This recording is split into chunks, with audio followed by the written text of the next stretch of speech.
Welcome, family, to another episode of the Midnight Moods podcast. This is Conscious Conversations, real talk with real ones. I'm Coco the Conscious, aka Mr. Moods, and my real one for today is Tiziano, writer, spiritual researcher, visionary, storyteller, entrepreneur, personal and former professional kickboxer. Let's go. We'll dive into that. So through techniques including intuitive psychology, I don't know if I can say this word, kinesiology. That's it. That's hard. That's the one. Hypnosis, emotional release, NLP, and his naturally intuitive nature. My brother Tizi, what up, bro? Man, I did my best with those words. Some of them were they're definitely testing my vocab right there. I've seen that before. Kinesiology. Yeah. It's, I'm not going to try to say it again. That is it, because I was embarrassing. I can't say that again, that word. So kinesiology, pretty much, for who doesn't know what it is, it's you testing your body, because your body is an intelligence, obviously it's connected to a higher intelligence. Mm-hmm. No? And your body obviously give you response to that intelligence in terms of, you can do simply with your fingers, no? Like yes, no. When you say yes, when it's something that obviously your body agree with, respond with a biological response to the body, which is gonna stay stronger, no? When you say yes, yes, stronger. So you say yes, strengthens that. That's it. When you say no, it's something that you don't believe into it, your body doesn't feel connect to, no, and it breaks. Okay, it's very simple. You can do with movement and it's a beautiful tool that everyone can do. It doesn't require, like your body carries intelligence. Your body obviously is connected to an higher intelligence. So responding, obviously give you yes or no what it feels about. Yes. Ooh, yeah. Bro, that's it. That's already. It. We about to go deep, man. Bro, Tizi, when I met you, I remember like you giving me all these downloads and all these confirmations that I had during the week. And I was like, who is this guy? You know what I mean? Shout out to Marco who introduced us. Yeah, 100%. But and I just 100%. remember you just confirming all this stuff, because I was going through that whole Bible phase of how it's like linked to astrology. Yeah. And then all these things that I was downloading, you confirmed them, like, okay, this is legit. That's it. My bro. When you meet someone, like when we met like a few months ago? Something like that. Feels like forever though, do you know what I mean? You feel right away if it's someone that you in tune vibrationally with, and you feel like comfortable. That's why I'm always into it, Coco, with spending time with people that I feel comfortable with. Yeah. Like I stay side to them, I sit with them, we play on Saturday, and you feel good about it. So because you vibrationally aligned with that. That's it. It's the match. It. We all match it. Exactly. We're conducive for each other. Yes, that's exactly deep. Right. My bro. Okay, now before we get into the book, because I want to get into the book, I want everyone to see it as well. Yeah. But I want to get into what got you here to this state of consciousness. Do you know what I mean? This state of awareness. A bit of like your journey. Do you know what I mean? Yeah, 100%. So I come from what you call a rough patch. So I was born in Italy, in a little city called Savona. Okay. Yeah. My family is a working class family. Yeah. My mom, she's from South Italy, Calabria, and my dad is from Liguria. I had a lot of my dad went through a lot of family trauma. Yeah. And my mom obviously migrated from south to north. In my childhood, I had quite big issues with them because, they separated. My dad never got it well. So it got violent to my mom. Wow. And we went through years of big trauma. Heavy. And I carry those trauma since, honestly, these days, which I work a lot into the spiritual realm to obviously clean up in myself. Yeah. When I was a teenager, that's when my rough part started in terms of, I come from a city where the majority of people, like, it's a small city, but it's a city that unfortunately is well known to have an high amount of criminality. Yeah. Okay. Yeah. I feel you. So, what I realized soon when I was a teenager, that what the teenager does, a teenager search for love. Teenagers search for acceptance. When we leave the wall of our house, where our parents give us acceptance anyway, even if we do the PP on ourselves. Yeah. So it doesn't matter. They love us. But when you leave the wall of your house outside, you gotta search for love, because obviously everyone is let's say, is manipulating this system where we are all separated. We are all separated one another. I don't know who's okay, that's fine. And obviously, kids, they play with each other, and they take a piece of each other, especially in a city like mine, which is all about respect. You gotta do something to get respect, to get out well. So what I soon realized that in order to be loved, I should have done what the other kids were doing, which is some sort of criminality, fighting outside, drug dealing, stuff like that, because everyone was like that. So obviously I got into it too. I was coming from a working class family. That was the environment. Exactly right. So I got into trouble pretty soon. I had a lot of trouble with, stealing motorbike, car accident, like fight on the streets. So I had big issue, big issue. Until I ended up in jail. When I was 18. Several times. Several times. Several times, unfortunately, several times. What has saved me was starting to fight. I didn't start to fight for the right reason, like kickboxing. I started to fight to obviously gain my respect. You know what I mean? Gain my respect. But then I was going pretty well. And I always been a super healthy guy. Like my friend was smoking, I wasn't smoking. My friend was drinking, I wasn't drinking. So I was really like, with my mind, like disciplined, So I got into fight. And I started to fight professionally pretty soon, like 17, 18. I was already fighting without protection, just gloves. So I was already gaining quality in my fighting, in my, let's say, in my career. But life has decided to hit me again. When I was 21, I got into a big depression. And this depression that obviously I wrote a lot in my book and in my podcast about was simply like life telling me, hey, Tizi, stop fucking with me. This is not who you are. Take off your mask and be the loving kids you were when you were born. Ooh, that is deep. Yes.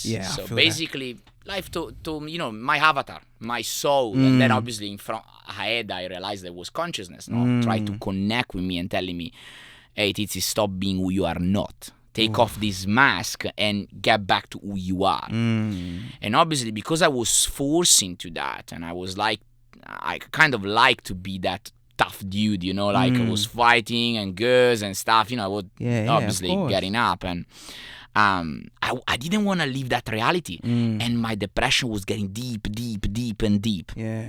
until I ended up taking benzodiazepine just to calm myself down, and this took me 3-4 years to get into it. At the same time, Coco, I was a bit of in a rough patch in terms of to make money. I was making money illegally. So my anxiety was going up. Raise up. I raise up, making money illegally, raise up. So that's it. I went in a loop. I went in a loop for a while. Until life has finally moved me forward. And when I was 25 with a friend, we kind of decided, he was doing university and he was like different from my usual friend. He was more into it, and he said, let's go to Australia. So when I went to Australia, I arrived in 2013. I kind of took off the mask that I put on in Italy, in my little city, my little town, and I kind of liberated myself. That's deep, I was like, fuck, okay. I met a girl, Italian girl, that, I didn't have to be that Tiziano in Savona that, stuff and whatever, drug dealing and shit. But I could just be myself, really. So she kind of, mother cuddled me. And we stood together for a few years. And so when I started here, I didn't have a word of English because my school ended up very soon when I was young. So I didn't have any words. So I ended up driving scooter and delivery pizza basically. So I was doing it and I was dreaming, I was going for the eastern suburb. I was dreaming like I was delivering pizza in Bellevue Hill, Double Bay, this kind of area, nice the wealthy area. Exactly.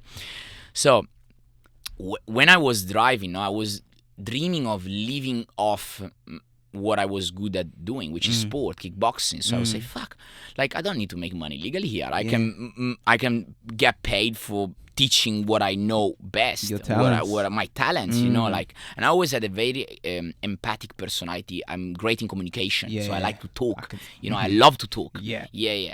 And synchronicity. Yeah. I met an Italian guy who was opening a gym in Bondi Junction. Wow, what are the odds? Yeah. What are the odds? Yeah. Exactly. So I was starting to work with him, and he liked me. I liked him, and he saw that I was serious. And at the beginning, I liked him. We were liking each other. And he said, obviously, come work in the gym. I just open up. You have a career and stuff.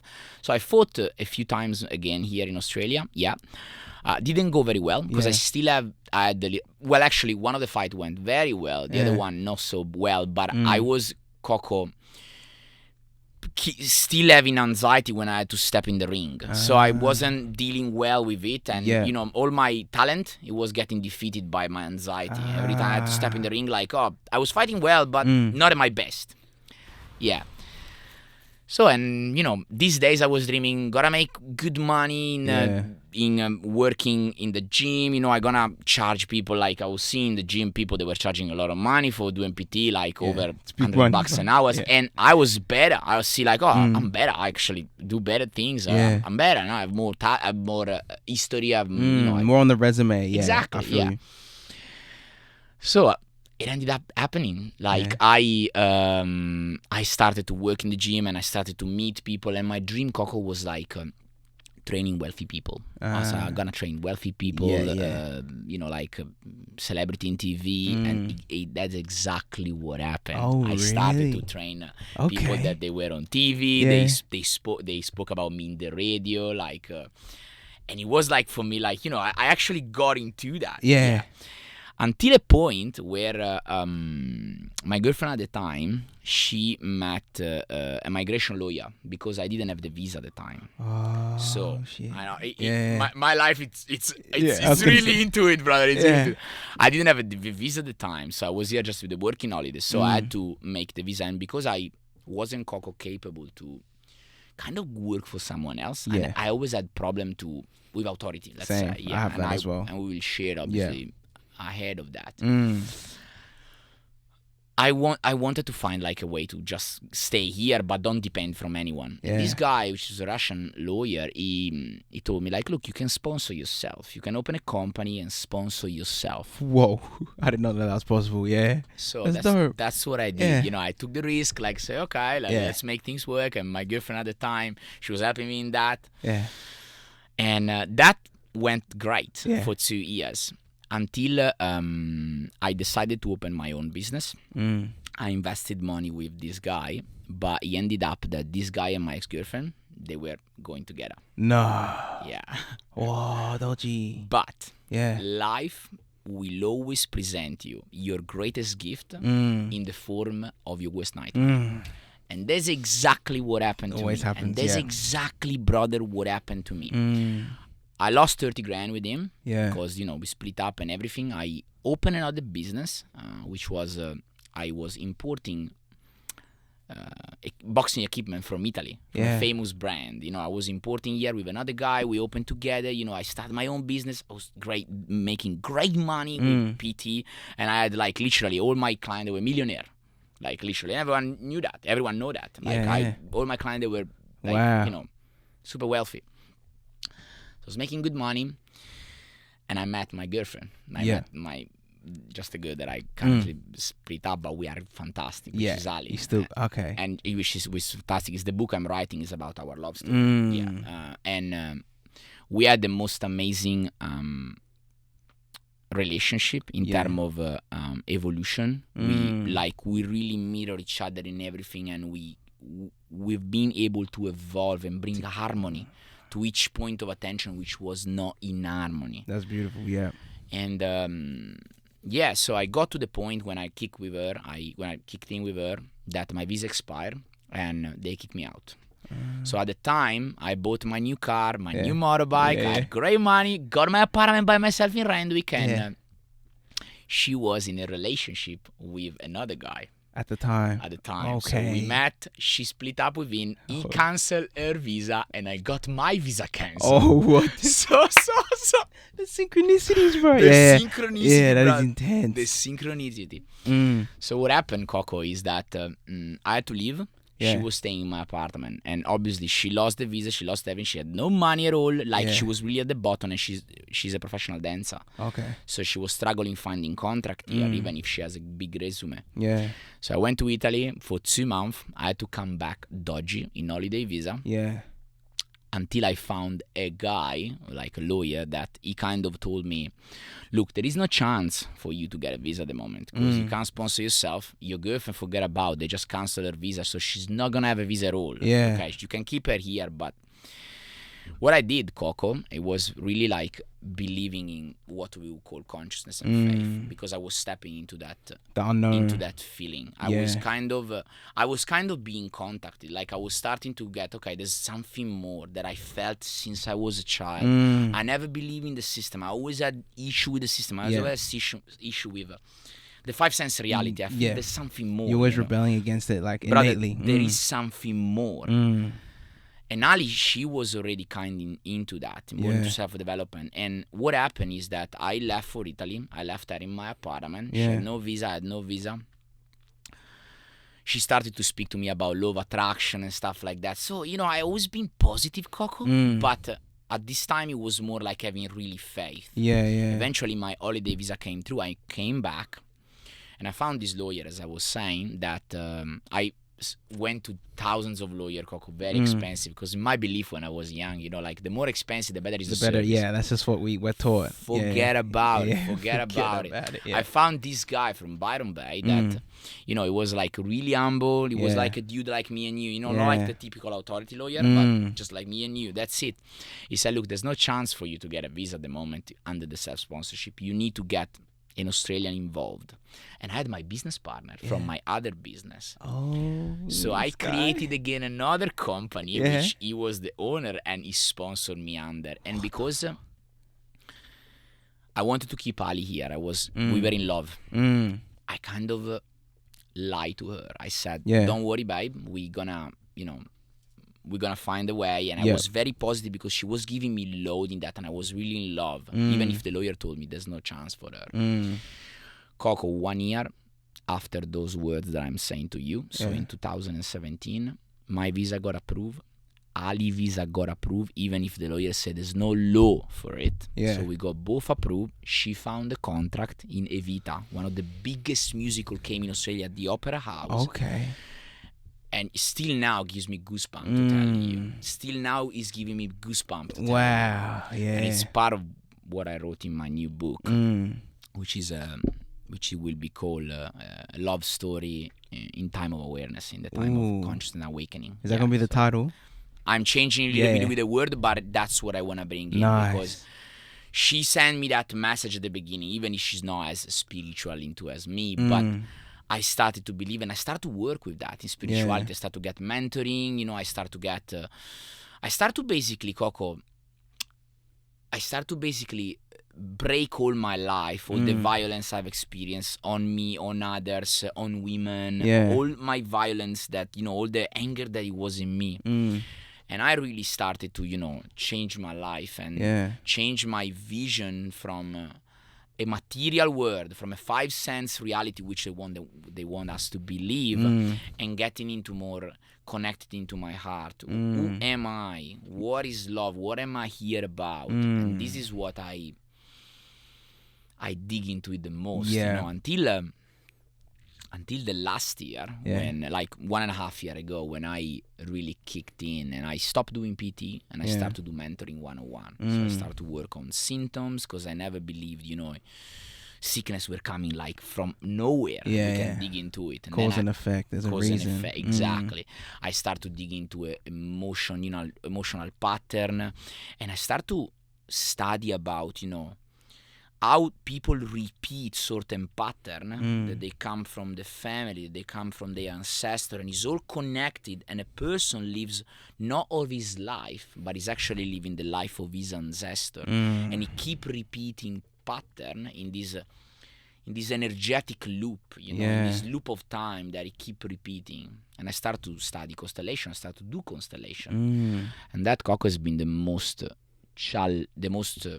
life-changing experience for me, until I really flipped my life over. And I I was able to heal myself with all the wound and all the violence, all the criminality, all the things I've done in the past, and see even the life of my parents switch and change, like literally changing my reality, changing my coding self, my energy self, my morphologic, myself in another reality, myself in another density, and then be able to experience myself in this density as a different person. And we dig into that, of course, because I want to explain, not just throw words out. That is deep, bro. That is, yeah. That's me. Wow, bro. That's me. Yeah, and this is the first for me. I'm hearing this for the first time. That's amazing, bro. That's a big journey. Do you know what I mean? It is. But it makes sense that you had to go through all that. Do you know what I mean? To get to where you are. But I love when you're talking about when you get out of the walls of your own home when you're a teenager, and you're looking to be loved. That was deep, bro. Because it's true. I have a lot more if you want to speak about it, because so many people, they do not live their life. Yeah. They live the life that they want other people to perceive. So even the simple things, in my book, sometimes I can seem harsh, like some people say, oh, your book is amazing, very straight to the point. It is, because imagine, Coco, how many people, even in relationship, they force relationship. They energetic force themselves to be in a vibration which is not theirs. And the first things that I say to everyone, like, if you go in a restaurant, and this is why I want everyone to hear, obviously, because it's an advice that I keep myself. If you go in a restaurant and you don't feel okay in that restaurant, no, you consciously would say like, oh, I don't like this restaurant. No, it's not that you don't like that restaurant. You're not in alignment with the vibration of the restaurant, and you're forcing yourself to be in a vibration which is not yours. And we live in a decoded reality, but at the bottom, at the core, it's energy and vibration and frequency in a different density. Okay, so when we do something we don't want to do, when we stay with people we don't want to stay, when we act in a way that it's not us, we basically saying to ourselves, I don't care about you, I don't love you enough, so I need to be that person, I need to stay with that person, I need to stay in that relationship, I need to go some other place to make other people happy. So instead of making us first and say, I love you so much, okay, I love myself so much, we put other people first. And that's when we start to wear masks, the pretty boy, the cool guy, the financial abundant person, and all these masks. The masks, that's deep. That's it's true. There was like a Japanese thing I saw where it's just like there's 3 masks or something. They believe that everyone has 3 masks. Like the mask you show your family, the mask that like everyone else sees you, and then your own that like only 100%. You can see, or something like that. 100%. But imagine, Coco, how much energy you save. Rather than show yourself with 3 masks. So with different people, you have to kick different personalities in. Damn no. Like, I'm me, so I don't need to fake with anyone. I don't need to, my mental gymnastic with people, mental gymnastic. Oh, Coco, I'm great, and then the other side, oh, I'm terrible. I feel shit. It's draining. I know what you're saying. It's energy draining. It's energy draining. When I was doing PT, and I was doing great. I mean, I was training the best client I could train, as we still friends. We're still a really good friend. But sometimes I had to kind of, wear a mask, a certain person. In order to feel like I'm accepted, I'm a good trainer and stuff, rather than just be myself, And that's why personal training is so energy draining, because you kind of have to wear a mask for every single person. But I know exactly. I felt that because I used to work in hospitality, so I felt the exact same thing. It drove me crazy because just like you have to just like kind of dim your own light, conform to different ways just to appease the customer or whatever, and it's just like and every time you go against yourself, it just like chips away at your soul. I feel like, do you know what I mean? Like you don't love yourself. I'm not good enough, and this is how we are pushed through the system, System is pushing through conformity, but what consciousness instead embodying us is the same things in an individual expression. I am consciousness experiencing Tiziano Sguerso. You are consciousness experiencing Coco. We are brothers. We come from the same source, and we will go back to the same source. But we are individual being. My skill is not your skill. Your skill is not my skill. And that's why there is space for everyone. Because each and every one of us is a little piece of the same puzzle. But without that little piece, the puzzle is not complete. Bloody no. Yeah. That is deep, bro. I love that. Yes. So it's like you got to be yourself to the fullest. Do you know what I mean? To really like express that consciousness. Do you know what I mean? Because that's the mission, I feel. It is the mission, and it is leading you to your purpose. Why have I decided to incarnate in Tiziano Sguerso? Why I decided to have this kind of behavior, this kind of character, this kind of voice, this kind of empathy?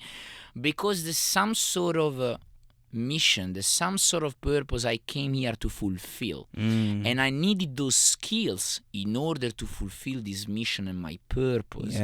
So when I decide to chip away my skills, I decide to kick away consciousness, kick away my mission, forget about everything, disconnect from the source, the essence, which comes obviously from the wheels of light, which is the heart, the connection to the source.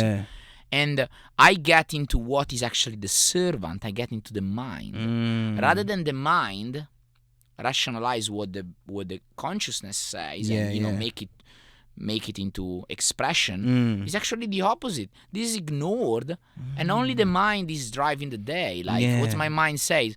And that's deep, bro. So I like how you said that. So it's like the mind is, because I've always felt this, like the mind is the tool, right? The mind and is you can't let servant. the tool, it's servant. I like that. Absolutely. So it serves like the heart. So like what the heart needs to be done, the mind will then go and do that for you. If you study a little bit of anatomy, the brain is well, let's kick it a little bit into the brain. Like what I believe, what I study, what I experience even in so far, in what it feels right to me. The brain is a decoding system. The brain is the system that decodes the information.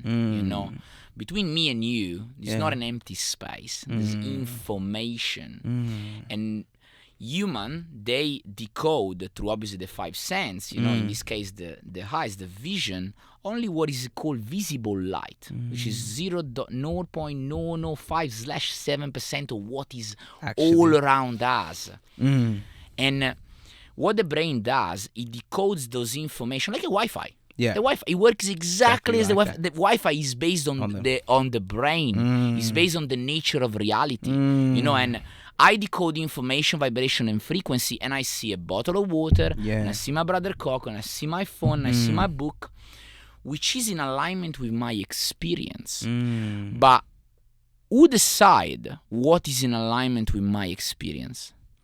Myself, with my perception. That's why Plato said, give me a kid since the age of 7 and I will tell you who's the man. Because we create perception from 0 to 7, from a lower state of vibration in our brain, alpha, theta, beta, and gamma, and so on. We create this perception, and this perception carries on all of our life. So what our mind believes is true, it becomes true. That's why certain people see certain situation and certain other don't. Because it's the brain that doesn't decode that information. And just let me tell you that into the brain we have a filter. It's called reticular activating system. So the reticular activating system is like a filter. It works as a filter. So it decodes information that they are good for our experience, that they are in alignment with our experience. I see what you're saying. And that's why there are certain terms like cognitive dissonance. My first chapter of my book is cognitive dissonance, because some people, they see certain situation and circumstance in a way. Some others, they see in another way, because it bound to their belief. What you believe is real, what you believe is true, and it makes sense to you, it does. And that's what the brain decodes, those certain information. Just to close this chapter about it. When people experience plant medicine, people believe, plant medicine alterates my state. It doesn't. Plant medicine, it creates a new pattern into the brain, it increases neuroplasticity into the brain. So what the brain does, it speaks fluidly, and it amplifies the area of the brain that they decode reality. In fact, when you have plant medicine, you are able to perceive a different realm of reality. Why? Because the neuroplasticity is amplified, so your brain decodes more information, and then you experience another density, another reality, and consciousness, and love, and and people are able to improve their speaking, people are able to improve their hearing. Of course they do, because the brain decodes a wider range of frequency, so then you experience a different reality. But you are in alternative states, but it's not something more to add to you. It's actually your brain that decodes a wider vibration and frequency reality, so you experience a wider range of reality. I feel you. So it's always there. Exactly. It's always there. It's there with us. It's not. This is not an empty space. It's not an empty space between you and me. It's full of frequency, vibrations, and different kind of information. Yes. It's deep. It's true though. I feel that. I feel that on that. And it's so. Do you feel like right now, the time we're in? I don't want to jump too much, but it's like it's getting to a place where we can see more of that range. Do you know what I mean? And there is kind of a wider explanation to it. So the first person that has announced what it was coming, let's say on our time, it's the so-called conspiracy theorist David Icke, no? And he wrote a book called Truth Vibration.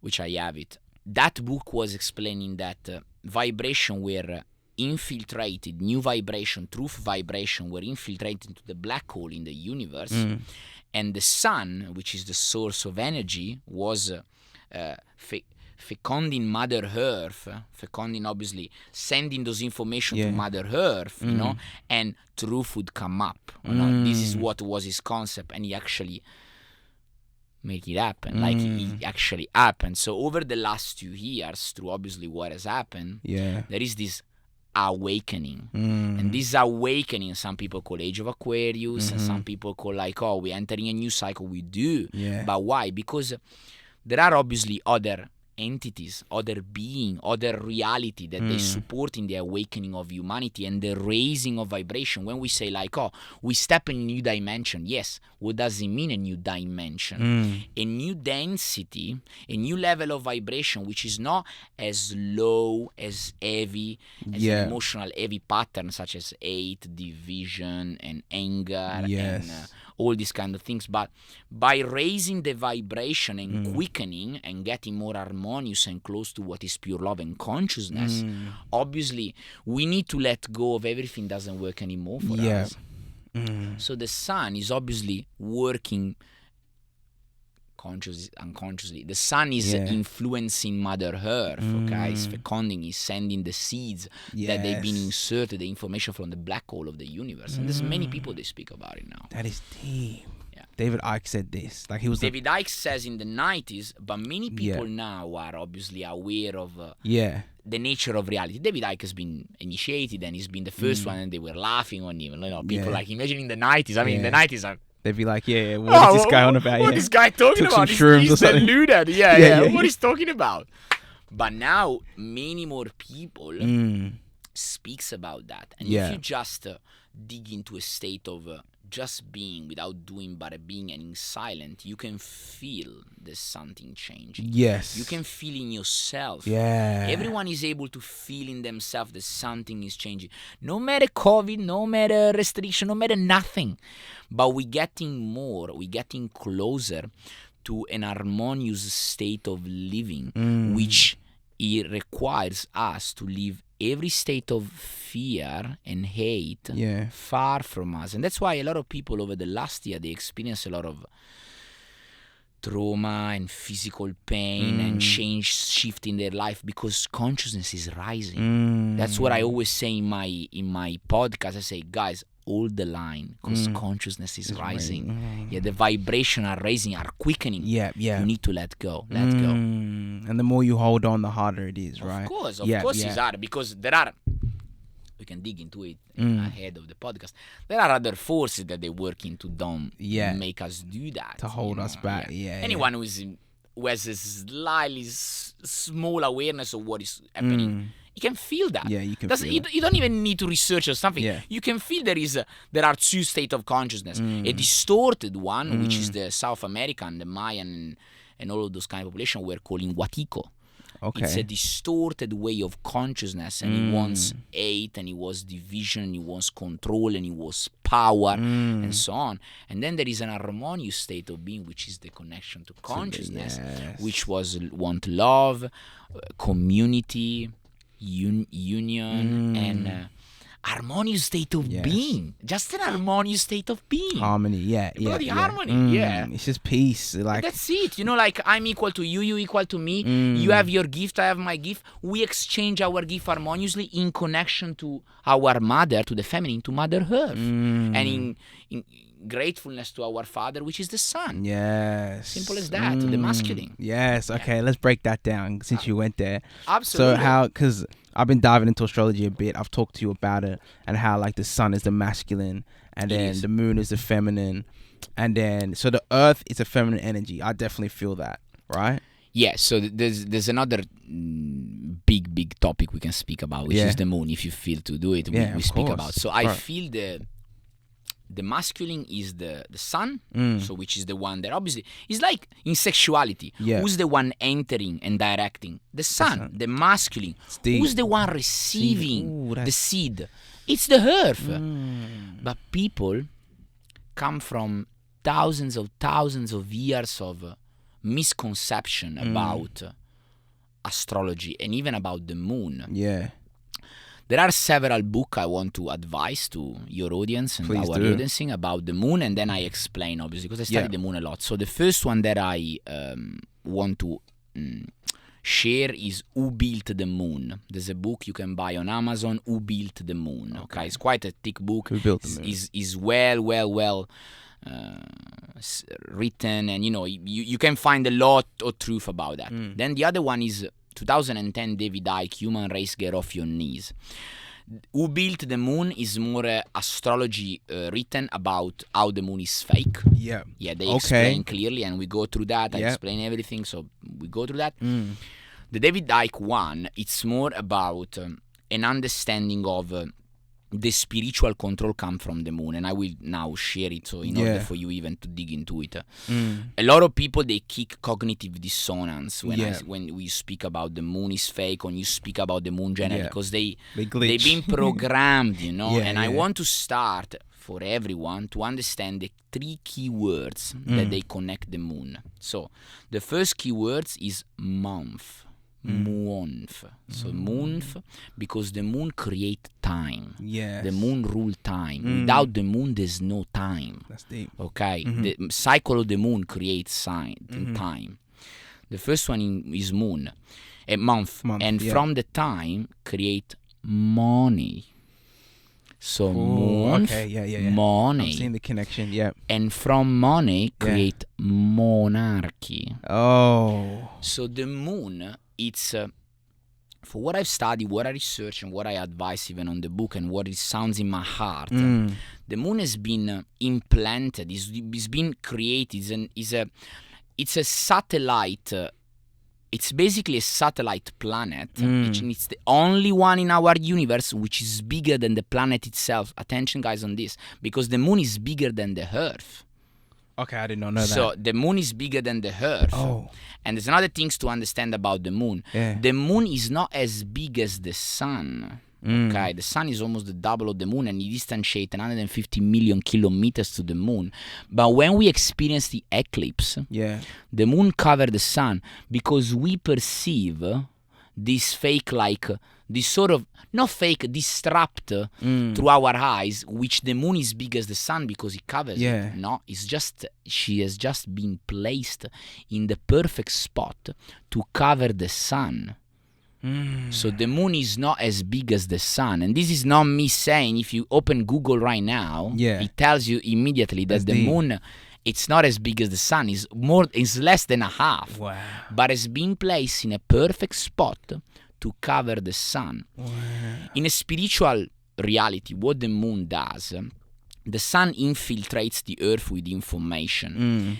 And the moon creates a disrupt information. Basically create a disruption into the information that they coming from the sun. It glitch the system. It glitch the information.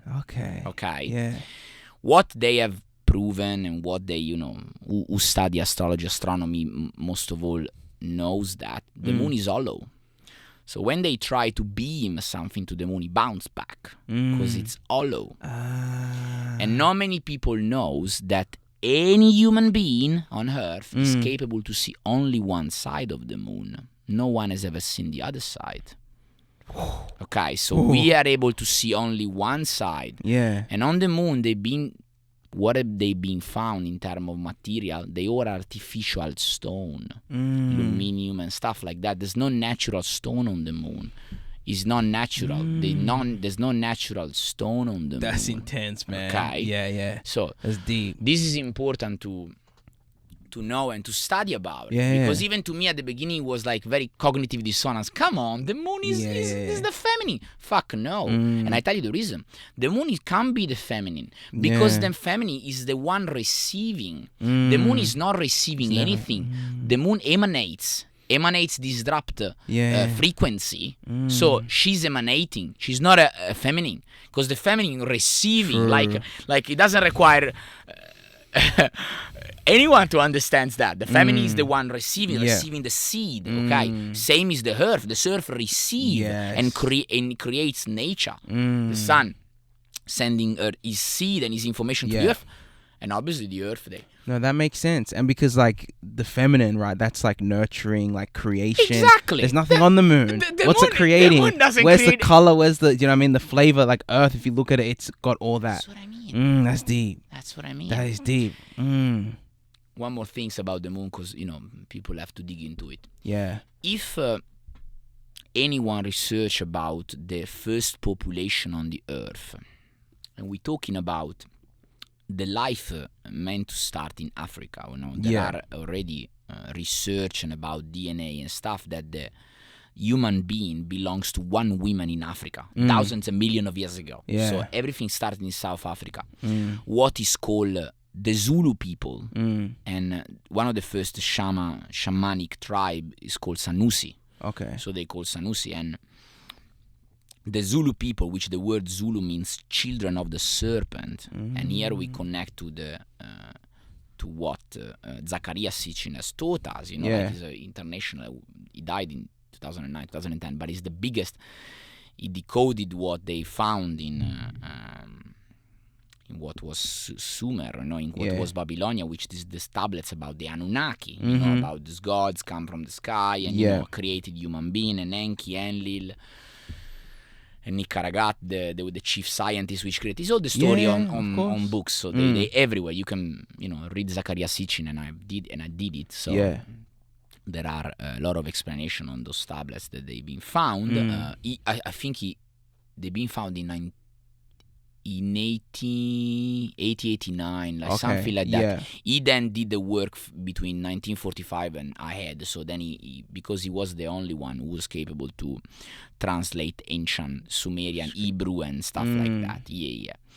Anyway, so what these people say, like what the Sanusi, the South American, and as well as Aboriginal, like the ancient Aboriginal time, the first people to colonize after what is called the Great Flood. Okay, so the Great Flood, which talks about Lemuria, which we are on the land of Lemuria. So we are in Lemuria, and Atlantis, which was in the middle of the Atlantic. They were speaking about the Bhagavad Gita, the Indian scripture. They speak about this as well. So basically, this war of the gods, there was a war on the sky and fire and flood, and the story of Moses, and all this kind of story. Yeah. So what they were saying, basically, there's something happening to the sky, and a lot of Zulu, which they are the people, obviously, I researched the most, and and they have spoken about that when the moon was implanted, let's say, it was placed into the sky, he created the Great Flood. Why? Because the earth was covered by clouds, by like light clouds. They were covering the earth from the strong from the sun, basically, from the strong radiation of the sun, which now creates the desert, in fact, because the sun is so powerful that creates the desert. But once the earth was like basically all Amazon, it was all like nature, and there was harmony in the temperature, so there wasn't drastic temperature up and down, and down. So when the moon was implanted, those clouds, they basically dissolved, and by dissolving, the rain created the Great Flood, and all was put upside down. And you can find it in the Bhagavad Gita, even, like you still find in the Bhagavad Gita. And we have the sun as we have now, which has a very strong power, which I'm not saying the sun is bad. The sun is great. It's the source of energy.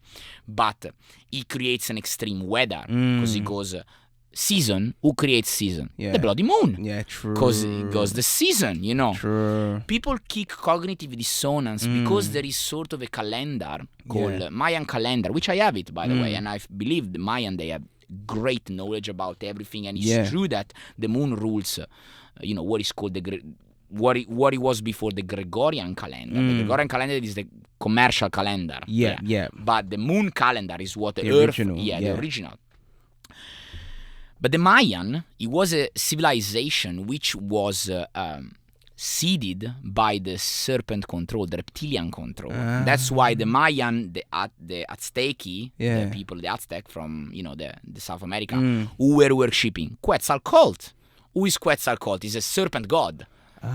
So they were infiltrated by the reptilian manipulation at the time. So they kind of step down to that sort of belief, which is the same belief that create what is Babylon. And then what from Babylon came into Egypt, which was coming from the ancient Sumer, Sumerian, Sumerian, So connected to Babylon, which is Babylon Don, which then moved to London. So it's Greece, Rome, France, which is the story of Jesus and the Merovingian, which they say is the Holy Grail, the lineage of Jesus and Mary Magdalene, which is the lineage of the reptilian control, is the bloodline. So it's the mixed bloodline which comes from Babylonia, ancient Babylonia. So then moved to London, Babylon Dawn, and from London moved to America. And the same structure, the same sun worshipping, which was connected to Babylon, to Nimrod, the reptilian god of Babylon, and the reptilian goddess, which was Semiramis. And they all connected to the story of Jesus and Mary Magdalene, and all the sun symbol, they connected to Nimrod, to ancient Babylonia. Oh, shit. So it's all connected to that. Wow. Yeah, and that's why we cannot stay down in the belief of something that has this distorted control. You know what I mean? That is intense. It is. Wait, so you were talking about Jesus and Mary Magdalene. So did you say they were infiltrated by reptilians? Is that what you said? Well, not they infiltrated by reptilian. I say that all the religion, they based on the same story. And it's not me saying, it's just you need something like this to study, because all the... You notice? Yeah, 100%. Oh, yeah. Like Horus, Osiris, and Isis in Egypt. Yeah, Egyptian gods. Is the same Virgin Mother with the Son, and the Father, which was one with the Son, same as Jesus was one with the Father, and the Virgin Mother, and comes in every religion. And the story of the Da Vinci Code, for example, the movie, which says explain about the Holy Grail, which is Jesus, Mary Magdalene, and the Merovingian bloodline. But the Merovingian bloodline is the bloodline of 42 of the president in America. Which is the bloodline, which is the royal bloodline, which is the infiltration with the reptilian bloodline. And then, if you want, you can speak about that, of course. But it's infiltrated with this bloodline, royal bloodline, which is the people they say blue blood. Blue blood is the reptilian blood infiltrated with the human blood, which creates the control we are in. Wow. Basically. Yeah, that's deep. And this is not any conspiracy. People they say, it's conspiracy, David Icke, conspiracy. Not conspiracy. Because if you study even outside of David Icke, which he gives you a lot of tools to study, because he always gives a lot of books, and if you come in mind, like there's thousands of it. Yeah. And they all say the real story, the one that they're not hijacked, and the one that actually is the story of where we're coming from, and it comes to the same story. Yeah, it's exactly the same. same. Zachariah Sitchin has written the Sumerian tablets, and he explained the story. It's always the same. So no one has changed it. Yeah, they've just changed the names and the characters. Exactly. But it's like rebranded, remixed into different. It is the same. It's the same story. It's the worshipping of the, like the Jewish priest called Baturst. He wrote a book called The Worship of the Serpent. And the worship of the serpents come from Babylonia, and from ancient Babylon. And from ancient Babylon, all the religion, they based on that religion. If you go in the Buddha, if you go to Quetzalcoatl, if you go to Jesus, if you go to Mithras, all the god, they the same story. They're just a different name. Mother Virgin, Father, which was one with the Son, and the Son was coming from liberating the earth from his child, from all the curse, all the, stuff like that. Wow. That was deep. Yeah. That was deep, bro. That was so intense. But you're right. No, I feel that though. I feel that. I always, with like religions, and even when I was like, because I felt really connected to like ancient Egypt, like Kemet, like all the gods, it's all just like, they're all the same archetypes, you know what I mean? It's like, what's happening here? Yeah. And I'm not saying that all the Christians, all the Jews, all the Muslims, they should turn back or whatever. But I say that we don't need religion in terms of like, we don't need to worship someone external to us, because consciousness is inside us. And what is consciousness? It's actually, I want to dig into this. Yeah, if let's you're right go. with that. Let's say, what is love? Because we speak about the dark, but what is love? Love is an harmonious state of consciousness in which she creates. So when you are in love, I'm not in love with you. I'm in a state of love. So I'm in harmony. That's why we call disharmony, and that's where comes the word disease. Because I'm not in harmony with the vibration of love. And when consciousness experiences harmony, she's able to create. And that's why the masculine and the feminine unite, and they create. They create a perfect state of consciousness. They create a state of consciousness in which she is experiencing harmony. When that state of consciousness gets outside that harmony, you experiencing disharmony. And what is disharmony? Is disorder in the state of consciousness, and disorder into the soul, into the morphologic camp, into the soul level of density, into the soul level of experience, is then disease. So the body experiences disease. You're not experiencing disease because you are in disharmony. You are in disharmony, so you experience disease. I see. So what it's you the did. way around. It's the way around. That's why I got so into it with family constellation. I was telling you, which I want to explain. I want to chat, of course, because I want to even share with you.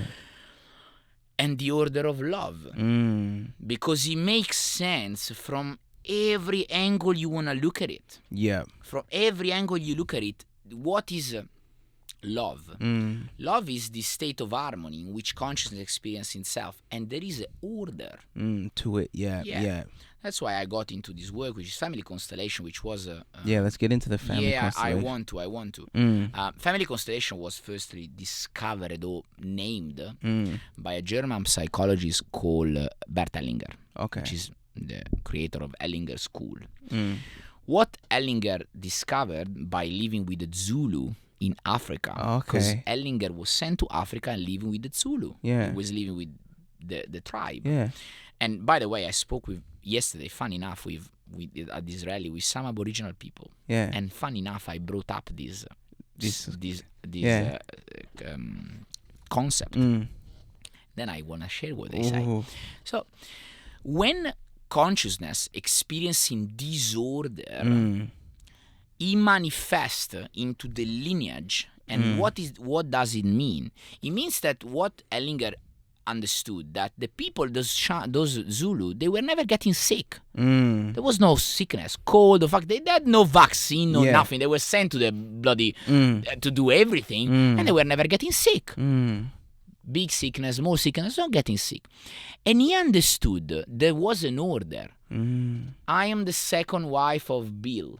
I'm the third wife of the second son of Bill. So there was an order of love. And it was obviously like a pyramid order. There was the father, and then there is the son, and then there is the grandson, great-grandson, and so on. But what we do in this artificial system we're living in, we stepping up to take, let's say, we become the father, we become the mother of our mother, we become the carer of our father, we become, basically we step out of order. Step out of our roles.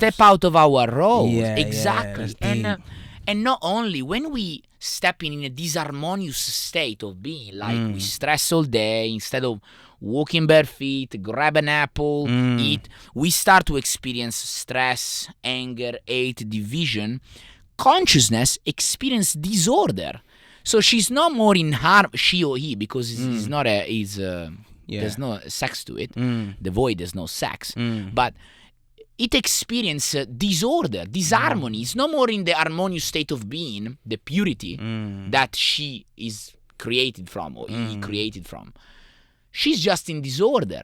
What family constellation does, he explains how 85% of our life is driven by the information embodied from our DNA, because the DNA is a receptor of information. Pay attention to that. Exactly. He perceives information from consciousness and he decodes into this being. It's a coding. It's a coding. It's a coding system. Like, this is my code. That's why it's called mRNA. Messenger RNA. Because it's a message. We decoding that message. Yeah, that's deep. So, what we do, we embody the trauma of our family, because we are attached to the cause, we are attached to the lineage. And because we live in a time loop, we repeating experience of our family. And now I tell you what. You remember I had depression, I told you at 21st. Okay. My dad had a cancer at 21st. Oh. I had depression at 21st. My dad had a type of cancer which is connected to the feeling of not being worthy. It's called morbo di Hodgkin in Italian. It's Hodgkin cancer. Like, it takes the lymphatic system. And the lymphatic system in biology and connected to family constellation and symptoms is connected to the feeling of unworthiness. I'm not feeling worthy. So, when I was 21st, when I was 21, I started to feel depressed. And my feeling was, I'm not feeling worthy anymore. Whoa. That's why I was not fighting. I was not doing. I'm not feeling worthy. My dad didn't feel worthy. And what the body does when you have any sort of shock, it creates a biological response. But the shock, Coco, can be simply your mom when you are little that take a bottle from your hand and you get a little thing like that. You get shocked because it's not in harmony with your state of being. The body holds that shock biologically, and then it obviously manifests in a symptom to make you see that disharmonious state of being in order for you to de-harmonize it, bring harmony again. What the constellation does, the constellator, which I'm doing here in Oxford Street with beautiful lady and teacher and guide Tara Fisher, basically you open the morphologic camp, you open the camp of information, which is just being here, and you just open it, you call it out, ask it shall be given, which is word create obviously vibration, you open it up. And what you do, any situation of your life, it can be like myself, that it was 1 year that I was keep waking up overnight 3-4 times and going to wee. For 1 year. I was like, what the fuck is going on with me? And what do? You bring the symptom in. The symptom is always connected to a relationship, Coco. Always connected to a relationship. Any relationship. Yeah. You with your mom with your grandmom, your dad with your granddad. It's all connected to relationship. Love. Yeah. How we experience itself. How I'm experiencing myself now. Yeah. Through you. My feeling, the feeling you are generating into me, it makes me experience myself, and I'm in harmony now because I feel good with you. So any relationship which is not in order, into the harmonious state of being, and obviously being ended up in disorder and disharmony, creates a physical symptom, create a situation where you do your best but you can't achieve your goal. When you do your best but you can't get into that role, whatever, it can keep blocking your life from what? From the information of your DNA. That's deep. Even your visa, even your fine, anything is connected to the information you are decoding. Wow.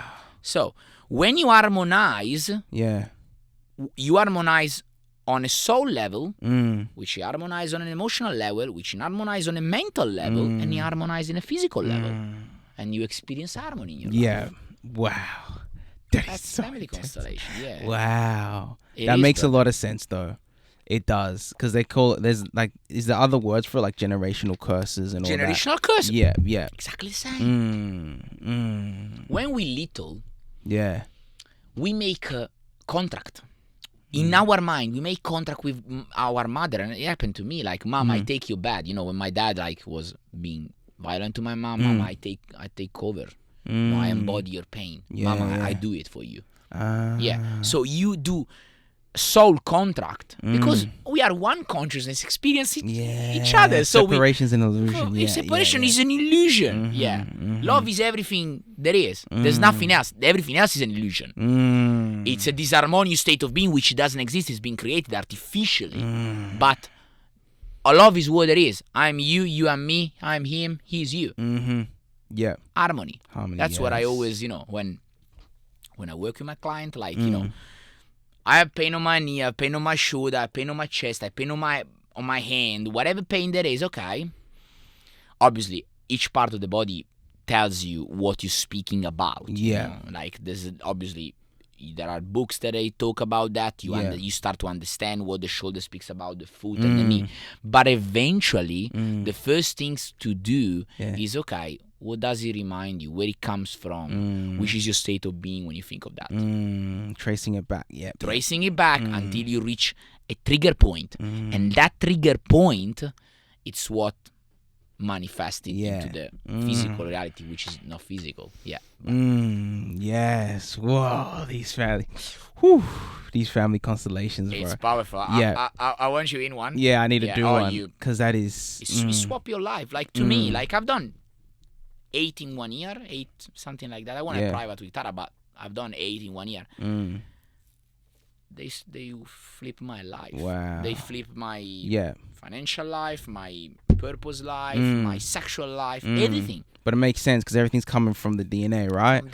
So once you heal it or alter it or activate we change the message. We change the message into the decoding system. When I harmonize myself, sorry, I was a bit far. No, when I harmonize myself into what is the code level, into the soul level, the physical level manifests by itself.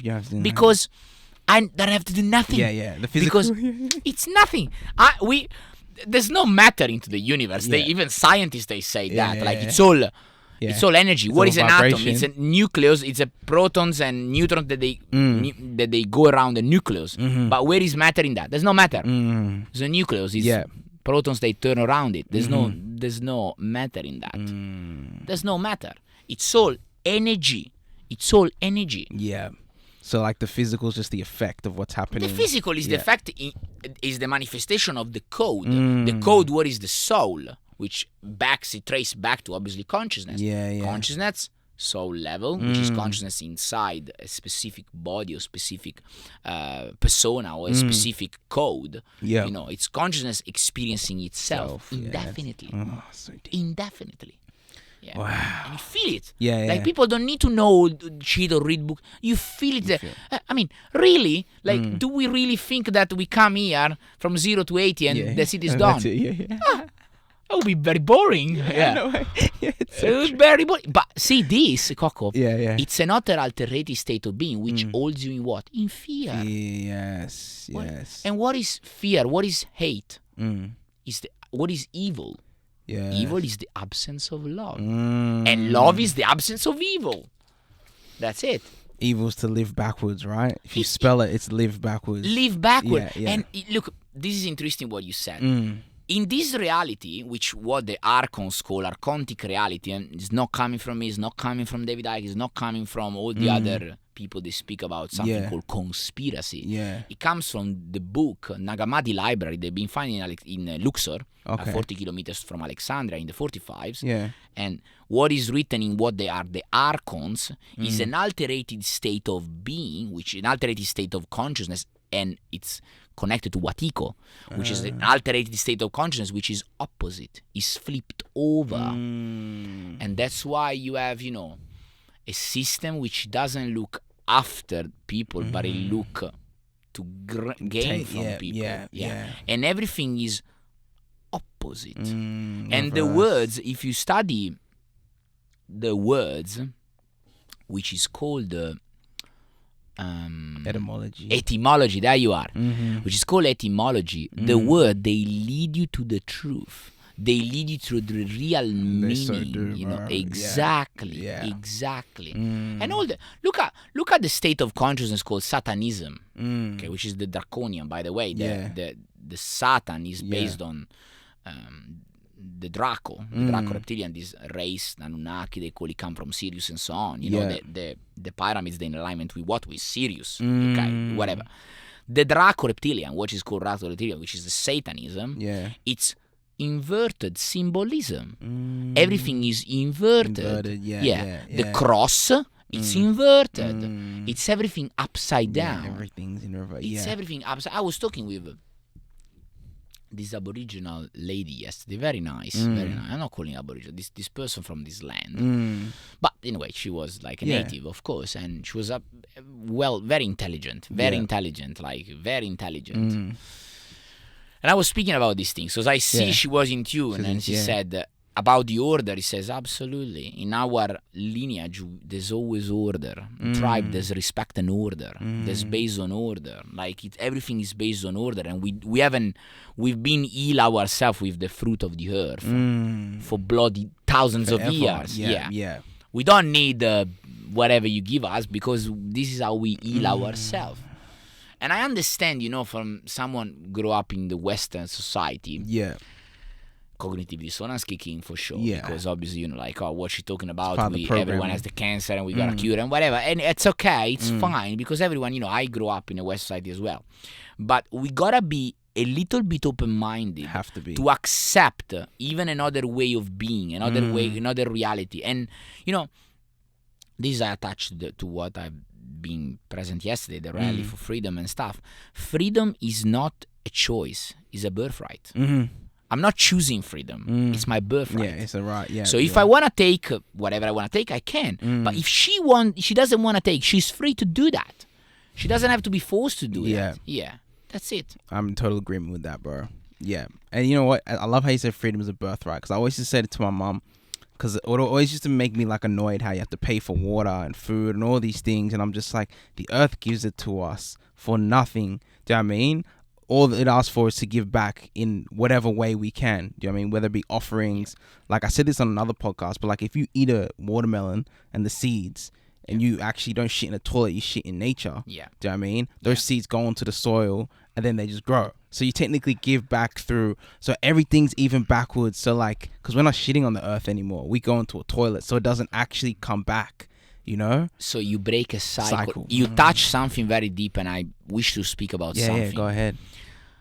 I work a lot into the what is money reality, because I was very material before, and as soon as I got into spirituality, okay, I'm gonna dig into money now, because I know how reality works. Okay, money, which is connected to the ruling of time, is a tool of control, but it can be a tool of abundance, because money regulates choice. Yeah. What is money? It's choice. You don't care about money. I don't care about money. Our brother Marco doesn't care about money. He cares about choice. I care about choice. You care about choice. If I give you $1 million there in paper, what you could do with that? Nothing.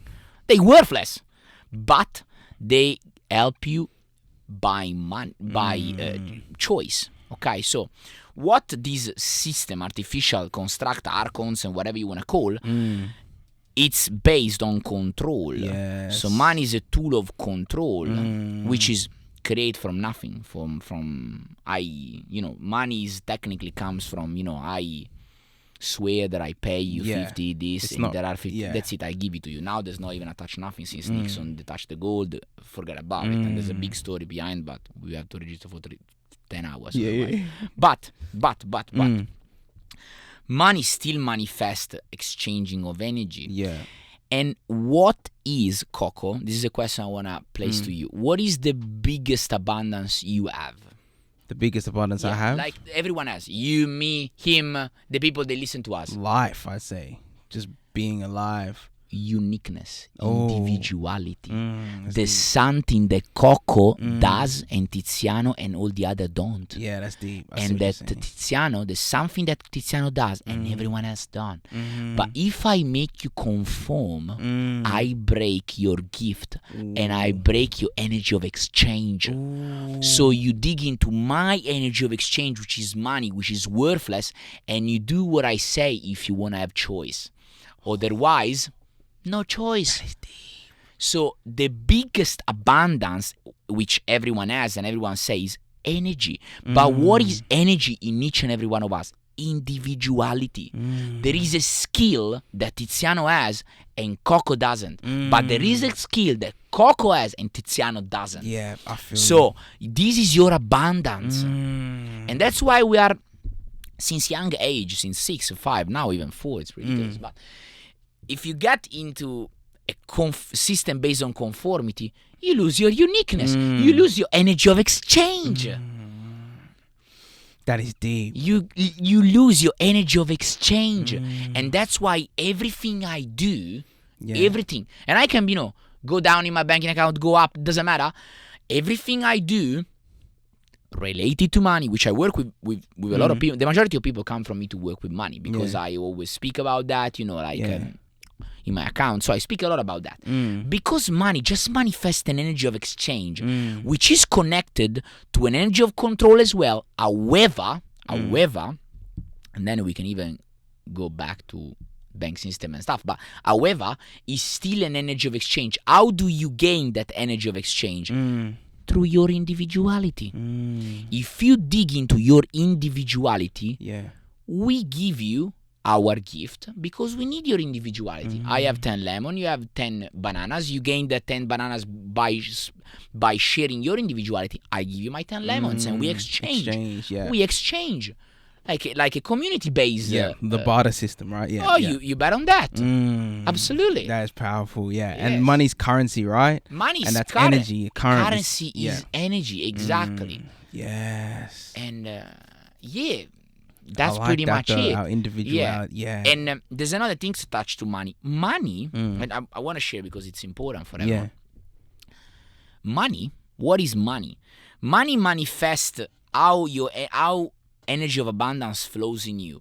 So you can simply says how your energy is based on by looking at your banking account. And I give you an example. Okay. If your money, you make a lot of money. You receive a lot. You have a great relationship with your mother, with your feminine. You have a great relationship with your marriage because you're receiving. But your money goes to fuck off every month. And you always in debt, you go under. Why? Because you don't have boundaries. And you didn't learn that point of attention of love with your dad. So you probably have a great relationship with your mom because you're receiving a lot, but you may not have a great relationship with your dad or you're masculine because you then have boundary into your banking account. Your energy flows away. Like I give here, I drink, I share and stuff. That's it. That's deep. Your banking account manifests in every single dot point your relationship with energy. Wow. With the masculine and the feminine. That is deep. And there's no doubt on that. No doubt. All the people I work with, all the people I still work with, and about money. And I wrote a lot in my book, by the way, which is in Italian, but still, the next one will be in English. The next one will be in English, This one I wasn't confident enough to translate it, but the other one, confident, sorry, I wanted to, I will probably. But the other one, it comes in English, so we'll talk about that. Anyway, your banking account manifests how your energy flows in you. Masculine and the feminine. Taking, giving and receiving. Giving and receiving. And energy, because we live in a vibrational construct, electricity. Okay, can't stay still, keep moving. Yeah, constantly moving. Okay, cool. So energy love to move. So if you hold money there for so long, eventually needs to be moved. Or you will lose it, because energy needs to flow. So you can't hold the stuck energy in you, needs to flow. That doesn't mean that you need to fuck off your money, but you can make an investment, you can turn them in something else, but energy needs to move. It's got to keep going, it's got to keep moving. My mom always used to say that to me, actually. She's like, don't be so tight, you have to release some in order to get some. 100%. 100%. Look, I do a lot of spiritual work on myself. I invest a lot in, all the things that they're good for myself. Like even the gold water and stuff. The gold water, exactly. The gold water. Even when we speak about acupuncture, I do acupuncture with a fantastic lady in Bondi, Jade. I just invest in myself with Tara. I went to do a private session on Tuesday. I had something in me. I need to do a private consultation with her. I did it. But every time I make energy move, and please, Coco, point it out the date. Write it down. Because we live in a loop of time. So every time you invest something, it come back, and look at the law of time. Because it always comes back. Bam, bam, bam, the pattern. Energy moves out, eventually gets it back even more. So it's always like this relationship of giving and take. Feminine, the masculine, okay, unified. That's so powerful to be a balanced masculine, a balanced man, a balanced woman, like balance. It's balance. It's all balance. Because balance is harmony. Balance is order. Harmony is order. Oh shit. That's it. I like how you did that though with the money, like the masculine and feminine. 100%. Because the feminine is the receiving and the masculine. The feminine is the receiving. That's it. Mother Earth, what she does, receiving. The moon, she doesn't receive. She distort. So she send. That's right. That's what we're talking about. That's actually a question I just remembered. Please. So we're talking about the moon before. And then you know how in astrology, how the moon is supposed to be like your emotions.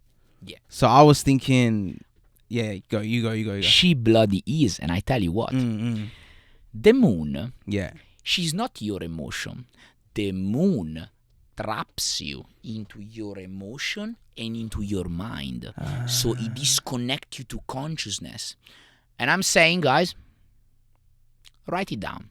Forget what I said. Just write it down. Every time the influence of the moon grows, the more you are into your gut and the more you are into your mind.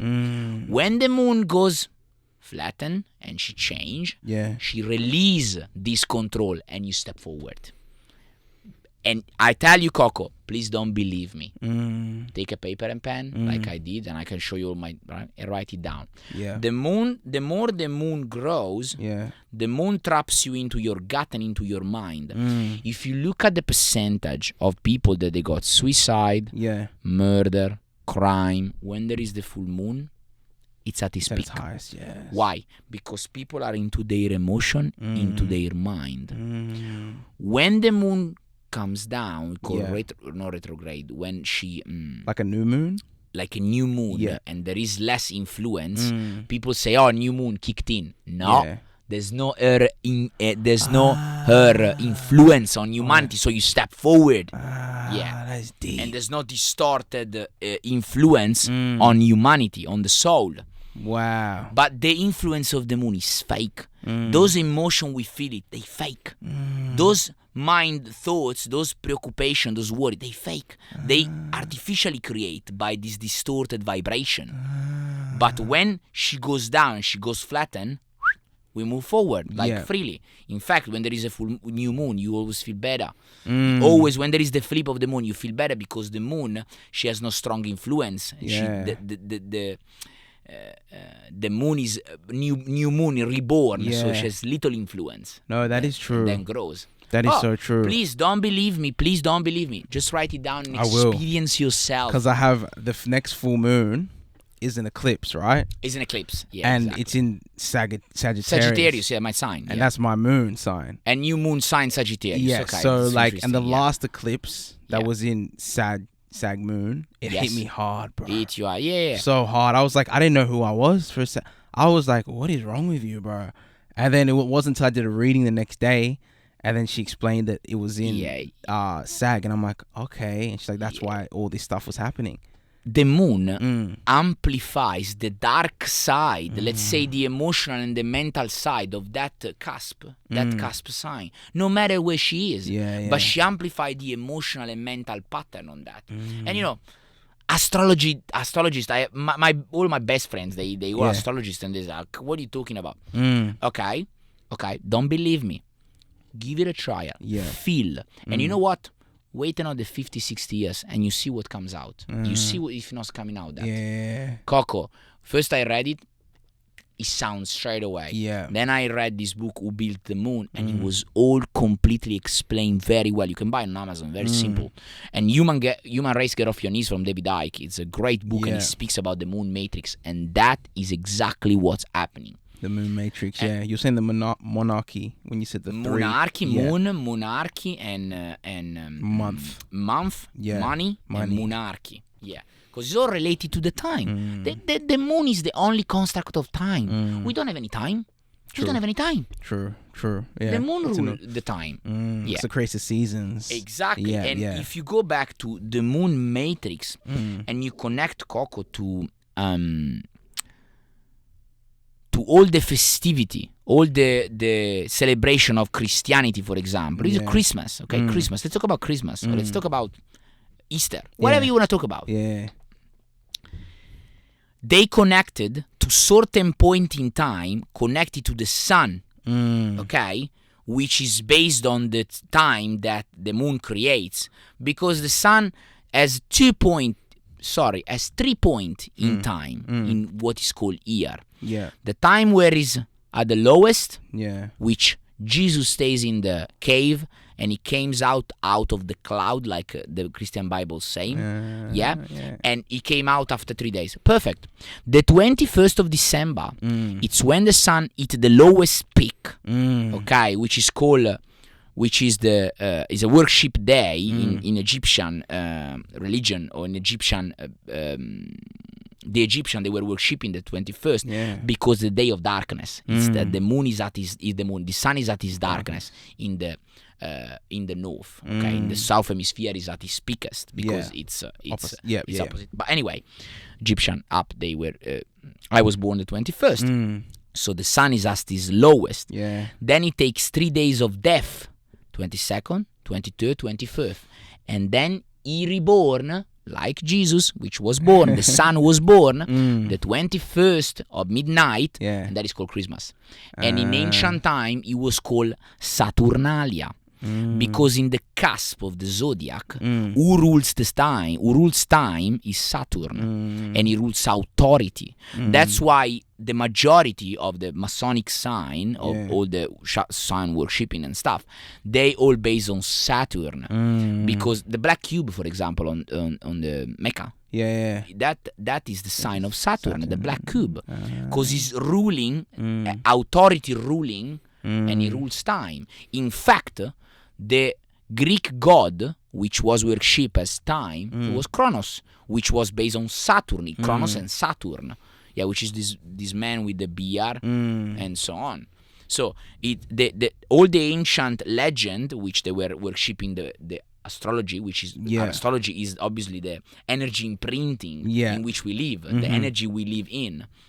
So in Rome, they were not worshipping Jesus, where Jesus was not. They were worshipping Saturnalia, so the festivity of Saturn, which is the let's say the energy in which those gods they're ruling, which is authority. Everything is based on authority. The whole system, system is based on authority. Yeah, you're right. And all the name in the system, they all have an etymology which relate to magic, to astrology. They're all based on that. Yeah. Take the word, for example, magistrate. Magistrate, yeah. Magic state. I like that one. Because when you are in the dark, which is the law of the sea, which what there is into the common tribunal is the law of the sea, not the law of the land. Attention to that. But anyway, it's in this magic state because it makes you in a state of not understanding because the law is so complicated to do not understand. It confuses the magistrate, magic state.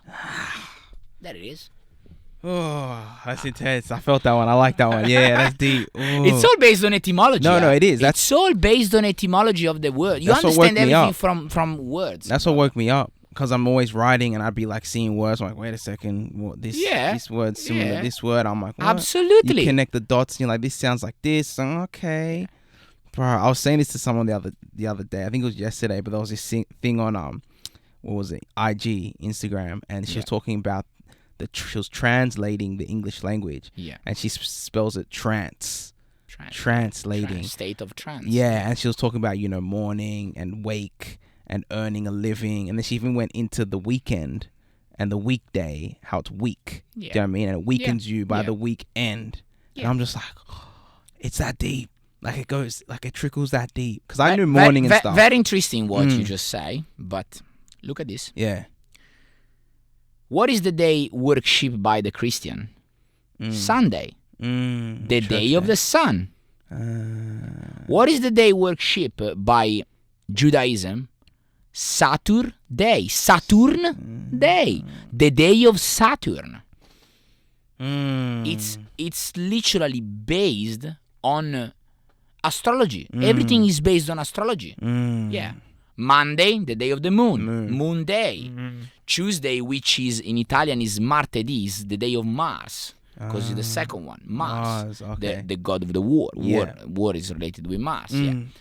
Wednesday in Italian is mercoledì, is Mercury. Mercury. Yeah. Okay. Tuesday, giovedì, Jupiter. So in Italian, you can really connect. Absolutely. Is that because it's closer to Latin? Because it's based on Latin. But even really, the English language. Yeah. English language is based on. It's the reptilian language. It's based on Babylon. It comes down from all the. Because everything is based on Babylon. Like, you want to find something cool. Anything you want to find. Go back to Babylon, ancient scripture, you find everything you want to find. Based on religion, name of anything, is all based on Babylon. Everything is based on Babylon. Yeah. Yeah. No chance.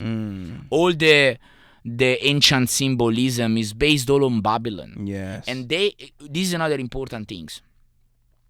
We live in this artificial system, now in this construct, Yeah.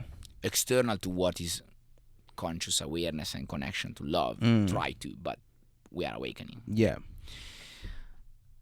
And everything in this system is combined and confined to put us in the five sense reality. Yeah. Okay, and try to take us away from the spiritual realm. Yeah.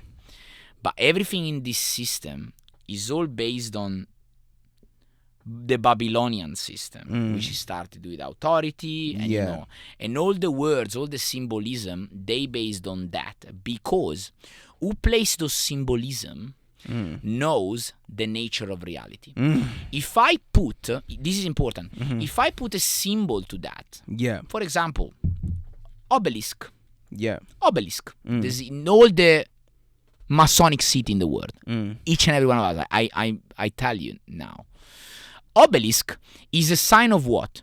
Of masculinity. Authority. Phallus. So we rule by masculine authority. And that symbol, what is? It's a vibrational, is vibration and energy. So when I place a symbol here, it emanates that energy. And it creates that energy around it.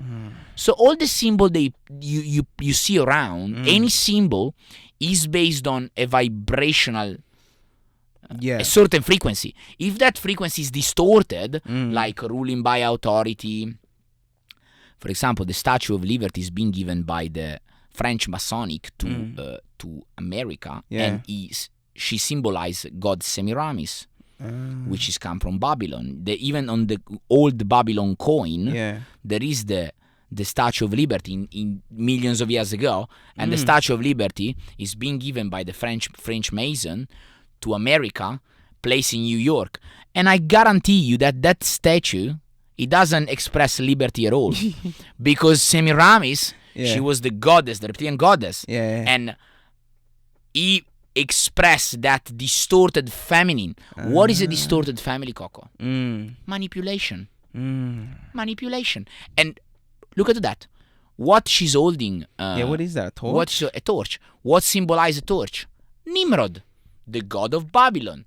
In fact, when Lady Diana was murdered in 2007, 2006, or whatever, what they place on that? The torch. The sign of Nimrod, just above the Pont dell'Alma, which is symbolized in Latin as the passage of the moon goddess, Diana, which the moon goddess is Diana, which relates to Semiramis. And what they put above? The torch, because it emanates that vibration.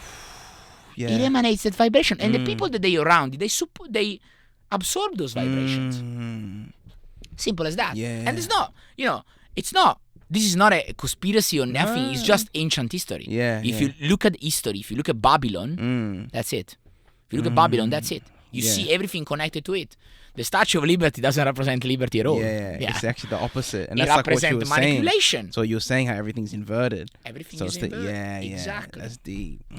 And what is the extreme of the masculine energy is the phallus, the authority. The man that, toxic disconnected to his emotion, to his, the balanced man, it's at his extreme. And its extreme is this control, this tough man, this no emotion, controlled by authority, you down, I'm up. That is deep. So where was Babylon? It was in Babylon is exactly where they place in their war and their energy of death and stuff. Iraq. Iraq. That was Babylon. Ancient Mesopotamia, and where all the civilization started, which is Sumer. The first Sumerian, which is Aryan. Aryan is something that one of our old memory, 1940, 1945, the gentleman in Germany was obsessed with Aryan, because like pure Aryan, because they believe it was the master race, was the one that is more interbreeding with what the blue blood is. So Aryan, which a lot of ufologists believes that Aryan is another human race come from Mars, and is the one that is more susceptible to the control of the reptilian blood, and that's what comes all about. Wow. And it can be all theory. It can be all not. It can be all whatever. But the fact they always prove that there is this distorted state of consciousness which is trying to control and manipulate this it makes reality. Sense to me. And it's like whenever there's wars or chaos, it's always in the Middle East, right? And it's like there's always destruction there. Like, why are they trying to destroy so many things? Look there? at now, Palestine with Israel and Palestine. That's crazy. I mean, like, it killed my heart, Coco, to see brothers and sisters like goes against one another and create this feeding energy for those different entity and this and source, and we can dig into that, by the way. But I mean, we come from one source, we come from consciousness, and we go back to consciousness, and seeing brothers and sisters killing each other and manipulated by the same end, which is not either Muslim and is not either Jew, so it's not either of us, but is Sabbatean actually, which is Sabbatean Frankenstein. We can speak about that, but anyway, the same end manipulate both sides, and they get a war in each other. And you gotta worry each other. And this is how disconnected and distorted we came about. We came along. Yeah. It's crazy, brother. It is crazy. It is Instead of living in harmony with one another, and but there is this system that doesn't want harmony. It wants distorted consciousness. Wants chaos and you're chaos right. for no bloody reason. Yeah, and you can see it in everything. I mean, it trickles down in everything. It's always divide and conquer. Divide and rule. Because divide and rule. Because we are so many that if we unite and we create a huge worldwide community in love and peace, bro, that's it. Can you imagine how much harmony and love and support and order there could be? But instead, they want the opposite. They want difference. And I'm white and I'm black and you yellow and you Christian and you Jew and you Mrs. and you Mr. and income bracket. I'm richer, you are poorer. For fuck's sake. Classism, all these bullshit. Income bracket. There's I am over the list. I'm consciousness. I'm a state of consciousness.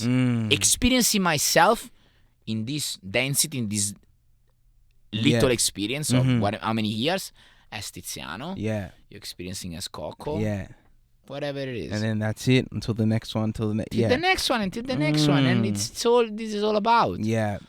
And when you look at just the perception, if someone who's listening to us, like the perception when I am Tiziano, little me, extern to everything, like I'm alone here and I have to struggle to live. I'm consciousness. You are consciousness. He is consciousness. Look how much unity brings already. We are having an individual experience. I'm having a Tiziano, you're having a Coco, he's having a Philip, or whatever it is. Look how much union already say that we are consciousness. Like we all the same consciousness. And that's what we need to come about. And even to me, like at the beginning of last year, because I'm a bit not against, but I'm a bit on the opposite side of what is the Western medicine. Since I had my depression, it is around 9 years that I'm not taking medicine, not going to doctors, nothing. I deal with everything. I have symptoms with understanding what he's talking about, and I feel it, But so they just try to, put us in fear of everything that there is in order to, distort our living, our experience, like fear of death, fear of sickness, fear of this, fear of that, fear of everything. So so they're constantly controlling you. So you don't go there, you don't go there, you're just stuck in a just going like this, just in it. Yes, you just live in fear, brother. It's a constant state of fear, and you can see it. You can it's so obvious as well. Do you know what I mean? Like, because you can just see it expressing itself through different ways in society. Do you know what I mean? It just pops up in little flares everywhere, and it's just like. It doesn't take rocket science. Like, you don't even need to go. You just need to be an observer, really. Like, that's all you need to really do. To really, or just be. It's just. That's what I was saying, because I lost a little bit the track. But last year, when he kicked in this situation, I don't want to even give it a name because I don't want to give energy to it. I didn't care, like, because I don't care. I don't sick. I don't, nothing. But I had this kind of opposition almost to who was forcing it. You gotta do this, you gotta wear a mask and stuff. But then I start to doubt myself in terms of what do I want to bring, division or union. I want to bring union. So freedom of choice, because freedom is not a choice, it is your birthright. I love so that. You are free to wear your mask, live in fear, believe in the government is here to help you. Fantastic. By the way, government. Control your mind. So control your mind. Very important. But anyway, whatever. Or you can live in an harmonious state of being as whatever symptom my body wants to manifest, it will. And it will tell me what it needs to manifest. And the trap, the biggest trap, and is like probably the biggest chapter in my book, which is called, I translate from Italian now, but it's very important. So I say illness, the love gesture which controls the world. Because if you want to keep people in fear and control them, you need to tell them really, which it's not rocket science to go back to who invented Western medicine, which is the Sir J.D. Rockefeller in 1901 to 1910, and then 1910 kicked in, and he founded American Cancer Society and all around the world.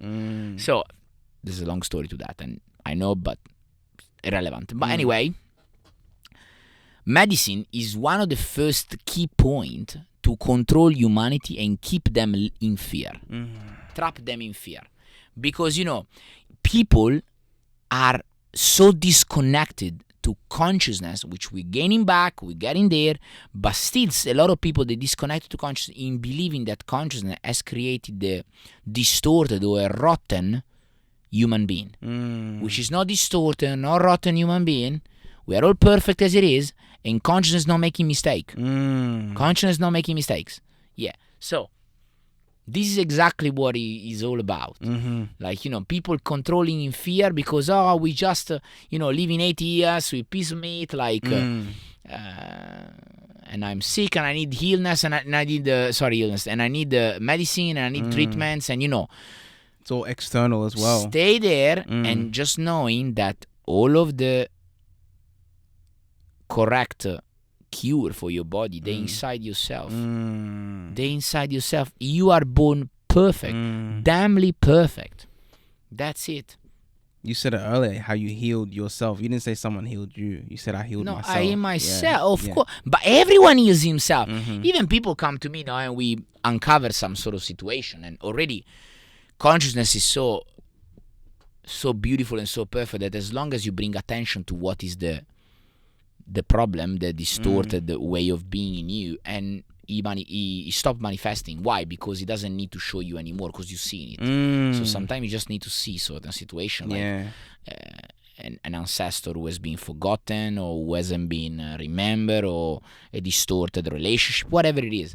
But and people, when we uncover the things, they stop maybe to feel the symptom on them, and then like, thanks you helped me. I didn't. I just mirrored you. I was there mirroring you. Just you tell me something and I tell you something else. So you are able to uncover it in yourself. Because if I uncover myself, it doesn't serve you to nothing. Because consciousness is in you, not is in me, but in a different state. Yeah. So it's in you that you heal yourself. That is powerful. Yeah. And Mother Nature give us all the tools to heal ourselves. Yeah. All the tools. It does. She really does. Dr. Sebi says that. It's like there's a herb for every ailment. There's a herb for... Look at another funny things. If you break down vegetables and fruits, they take the form of the organs they're healing in you. I've seen this, yes. Exactly. Like the carrot in your eye, cauliflower in your lungs, and the tomato in your heart. Yeah. And the potato in your liver. Why? Because as above, so below. Let's go. And in each and every cells of us, there's another being which is connected to us in the same state that we see a bigger being and the small being. So from the bigger vision to the smaller vision. Fractal form. And that's how Chinese acupuncture works. It doesn't matter if I put a needle on your bloody foot, because your foot is a small manifestation of maybe your eye or your head, because it's all connected. And what it does, acupuncture, because a lot of people, they don't know how it works. Acupuncture trigger electricity because messages, they send by electricity. When there is a distorted message, the electricity doesn't pass it through, and we call it illness. But when we put a needle in your foot, you regain that electricity contact, most probably in your hand, or in your eye, or in your brain. And that connection, the contact of electricity works fluidly, and you feel amazing. That's deep. Yeah. That's it. As above, so below. You're so fucking As above, so bro. below. Yes. And again, we connect to the planets. The planets, they holding energy. And they manifest energy where? Into the Mother Earth. So when you come into this matrix, this conscious manifestation of itself, experiencing indefinitely, what the soul does, comes down and it get the imprinting of the energy platform in which he or she gonna come down too, in what she express. Of course, if there is that energy, like for example, the sun is in Sagittarius, there will be the Sagittarius energy that it will get imprinted into the soul. And the soul come down precisely with the skills and the character and the behavior which she needs or he needs in order to fulfill what? His purpose in life. Their mission for being here. Mission for being here. That's deep. Have you seen the movie Soul? I didn't. Dude, you need to watch that, bro. I'm gonna watch it. Because it's very... it's Disney. I don't know why. Disney, don't tell me about it. You probably know why, but they just... The way that they make these movies. It's a kid's show. I was watching it on Disney Plus, but it's similar, like... It really connects to astrology in a way. Do you know what I mean? Okay. Like the soul, before it even gets to Earth, it goes through like... gets personalities for what it needs. Basically, what you're saying. That's it. It's freaky as fuck, bro. It's freaky as fuck. Even it's about a musician, and then he gets in like the flow state. So, for example, if he's playing the piano, and then he'll get to this place, and then there's other people in this flow state, and they're doing their different like. Doesn't even have to be a musician. It could be someone playing sport. Do you know what I mean? Say when you're kickboxing, you're in the zone. And it's just this and they do it so well, bro. I'm gonna watch it. Definitely watch it, man. I'm gonna watch it. There's so many little. You know how there's subliminal messages. You bet. On Disney. Bro, Disney is fun. People don't know that the California. No, what is the Disney in Florida? It's being founded by NASA. Oh, really? Sydney is founded by NASA, which has been created after Operation Paperclip, which wasn't NASA, it was Nazi. So I heard that NASA had a lot of Nazi. Operation Paperclip. It's not Tizi saying it. It's you can see everywhere. It's all the Nazi that they didn't get killed at Nuremberg. They been moved to America and they founded what is called NASA, which is Nazi. It sounds. It sounds the same. And NASA has supported and created bloody Disneyland in Florida. I don't know the connection, you know. Really? I don't know the connection. Fuck, that is heavy. Yeah. Man, whew. Bro, we've been going in. I want to talk about the book. I want to get into that because a lot of this is in your book. A lot of this is all in my book, and the book is called "The System is Rooted in Shadow." It's in Italian because I felt it was the time to bring some of those knowledge to Italy because there's a lot in English. So that's why I didn't feel to connect in English, even if there is my imprinting on that. So there is my perception and stuff, and it's not all about shadow. It speak about shadow, but it speak about light. At least how I get out of shadow. The reason why I said the system is rooted in shadow is because it is. Because the system is rooted in fear. Everything is based on fear, and that means that every action of yours is based on fear. So you go to work because you're fearful of not having money to buy your banana or to pay your rent. The deadline, it's based on fear to make you pressure and run, and the stress and everything. Everything is based on fear. If you notice every action of yours, get out one and I will respond it to you. Any action of yours is based on fear. It's based on, I need to do that because of this. There's no like purity or harmony unless you step out of what is the system. But you gotta drive slowly because there is a camera and we're watching you and the big brother watching you and we find you. So it's not like maybe you should go slower just to don't cause harm, don't cause injury or harm or loss to anyone else, which is an harmonious state of being written in the Constitution. No, you're not gonna do that because we fine you. It's true. Because we take choice from your pocket, and everything is based on control of choice. Because it's connected to the moon. Yeah, the moon rules. Have you watched the movie The Truman Show?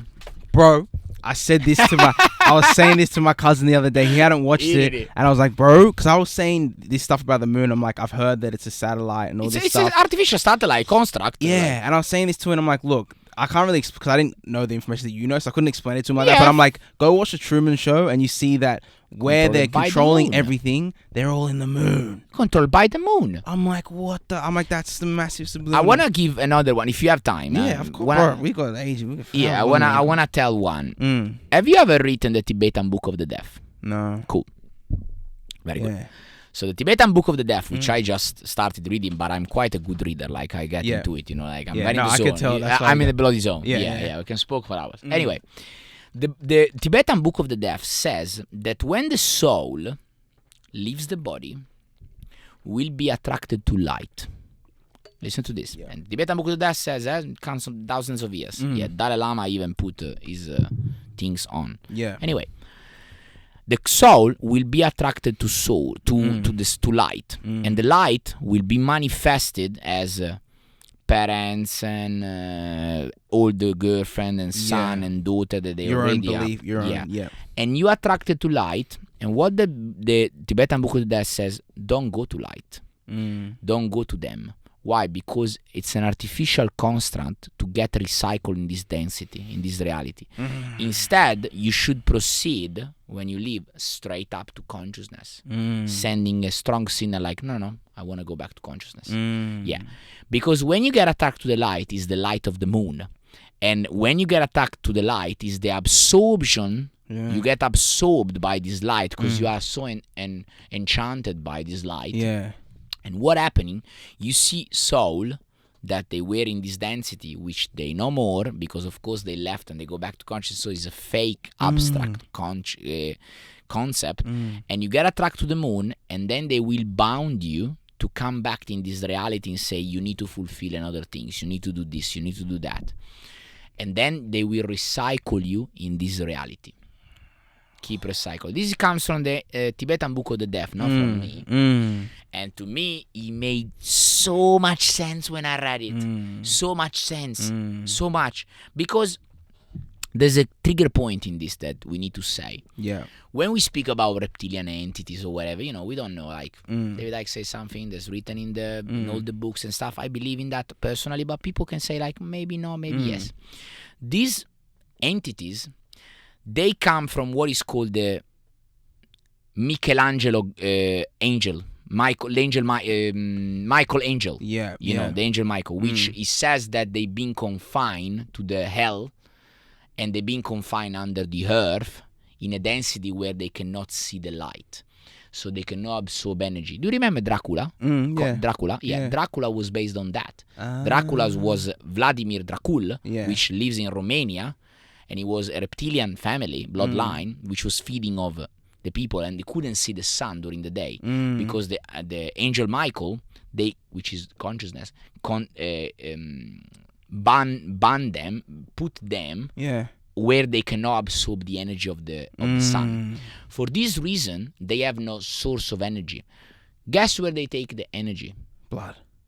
They take the energy from our low vibrational emotion. That's why they keep creating their servant, which are the Nephilim, what it comes in the Bible as the Nephilim, so the mixed bloodline, because if they would be all reptilian, they couldn't manifest in this density. So they have the half of human DNA in order to manifest and control this reality in service of the reptilian gods, which they've been banned in a density of reality between the third and the fourth dimension, where they cannot absorb energy from the sun. The only source of energy that they have is the emotional, low vibration emotion comes from this density. That's why there's so... And they create war and stuff like that in order to feed their gods. And they servant, which are the Nephilim, and trace back till ancient Babylonia. Every bloody Bible says that in every book, so it's not something coming from us. They need, in the Archontic reality, in the Nag Hammadi library explains very well, they need this low vibrational emotion to get feed of. So then they can survive in this reality, in their density, which they cannot experience source of energy. Yeah. So they feed on us. But it kind of makes sense when you look at like how much, like if you look at if I just look at my lifetime, just my 25 years here, the chaos and the all the fear that has happened. Yeah, it's all based. It's constant. It's constant. It's so constant. It's all never based on fear. When you release fear, you're free. And the thoughts you're getting out, the vibration you're getting out, is the vibration that the quantum reality is sending back to you. So if you send out fear-related vibes, you get back fear-related vibes. More of attraction, right? Yeah. Law of attraction is basically the law of vibration. So what you're sending out is what you're getting back, because your brain send out the signal, and the signal respond. Obviously, respond distorted with all the other signal around, because we live in a constant of collectiveness. So every thoughts get out and every thoughts get back with obviously the imprinted of the reality that is getting deep. Around us. So it is based on that saying, not the Gospel of Thomas, which says, ask it shall be given, but ask is thoughts. Like, it's not ask with words. Words are vibration, but eventually even there they've been hijacked, when obviously in the time of Babylon the Babel Tower has been hasn't been finished to reach the highest of the gods, because the gods, they ban us and they give us different language. The different language, what was before, we were communicating telepathically. Now we communicate by words, and we don't really know which vibration those words carry. So we speak words that we don't know if they have that vibration. Exactly. Like already when you say words like hello, hell, morning, good morning. What is a morning? To mourn. You go to awake, you wake up, you wake at a funeral, it's awake. Mourn, exactly. So morning, hello, like you already different. Magic straight, and all of them. You could go all the way. And now I'm thinking majesty. I don't know, that just came to me then. Majesty is definitely connected to magic. Magic. That's what I'm hearing as well. It's connected to magic. It's all there. Hollywood. It's connected to the Hollywood. The stick which the druid, they were making magic. And what they do in Hollywood with the movie, they make magic. That's so true. It's the predictive programming. Predictive programming, And when you say into the, when the Hollywood were making the magic, were making the things, what they were doing, channeling. So in TV you channeling, and what the channeling does, programming. So in TV you programming. So with the druid stick you channeling, and then you programming. And guess the druid tree was the pine, the one we use for Christmas. Oh really? They were making the magic stick through that. Whoa. So connected. It's so connected. It is so connected. I feel that. And if you take just a look out, it's so connected. Like what? It's so connected. So connected. As above, so below once again. But again, like, how do we stay out of this? We don't need to study these things. We don't need to, people like passionate. I'm very curious. I'm just a curious being by nature. I'm Sagittarius. Oh, jeez. I'm so curious, Coco.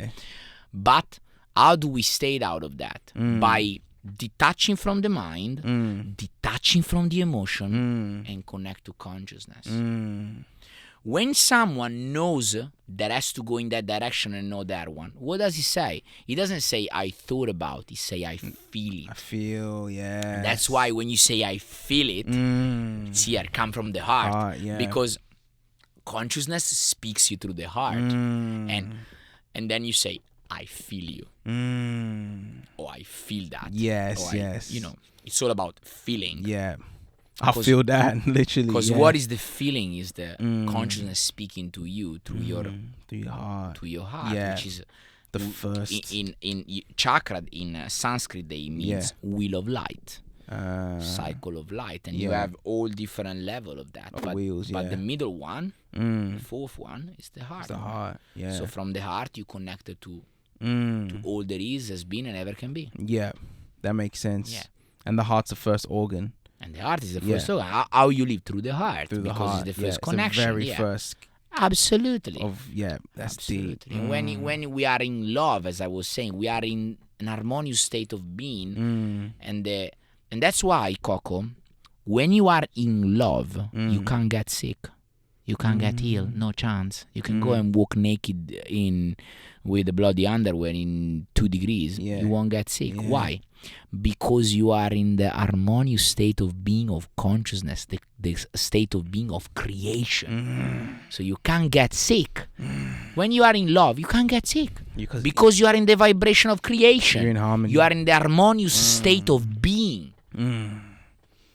I feel that heavy. So would you, okay, so we went into like the reptilians, all this, like, so would you say the counter to all this, right? To all this fear and all this disorder and distortion is love, right? The counter is love, and I wish to attach something to that. What we need to do is to work on us on a spiritual level, and that means self-development for some people, and for some people it means literally experiencing family constellation, emotional healing, and any kind of way to work on us. Why? Because we are consciousness, and by me healing myself and harmonize my state of being, I harmonize all the quantum reality, because we are the same things. And the more people they work on themselves on different level, mentally, emotionally, soul related, and physically, and every way, the more I harmonize the state of being that I want to obviously take over, which is the harmonious, not the Watiko or the Draco, whatever it is. That's the these other people, which I don't want to say reptilian, because people like say like it freaks people out. It freaks people out. It's a disharmonious state of being. It's a state of being, a state of consciousness that it is not in harmony. It is not in order. It is opposite to it. Like what is happening in Palestine and Israel at the moment, with two faces of the same medal, that they fighting each other, and the people, the lovely people that they fighting each other for no reason, because it's this opposite face of the medal. There is no bloody harmony. There is bloody disorder. Like, I mean, state of consciousness eating himself. It's people eating himself. If I do bad to you, I do bad to me. That's why the law of karma, which is a big part of my book, it's simply consciousness eating himself out of a vibrational pattern and send it out, and it's coming back.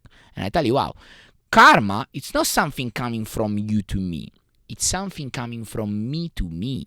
So if I rape, if I kill, if I do any sort of action like that, who is gonna kill me? The police is not gonna catch me. I go in an island, I'm by myself. Yes, I'm by myself with my thought and my emotion, and I live all of my life in a state of being on anxiety, which is the worst, where your mind is telling, oh, they're coming to get me, and my emotion is telling me, fuck, are they coming to get me? Like, so we literally ourselves. Consciousness is basically eating herself or himself, and that's what karma is. It's just consciousness eating himself.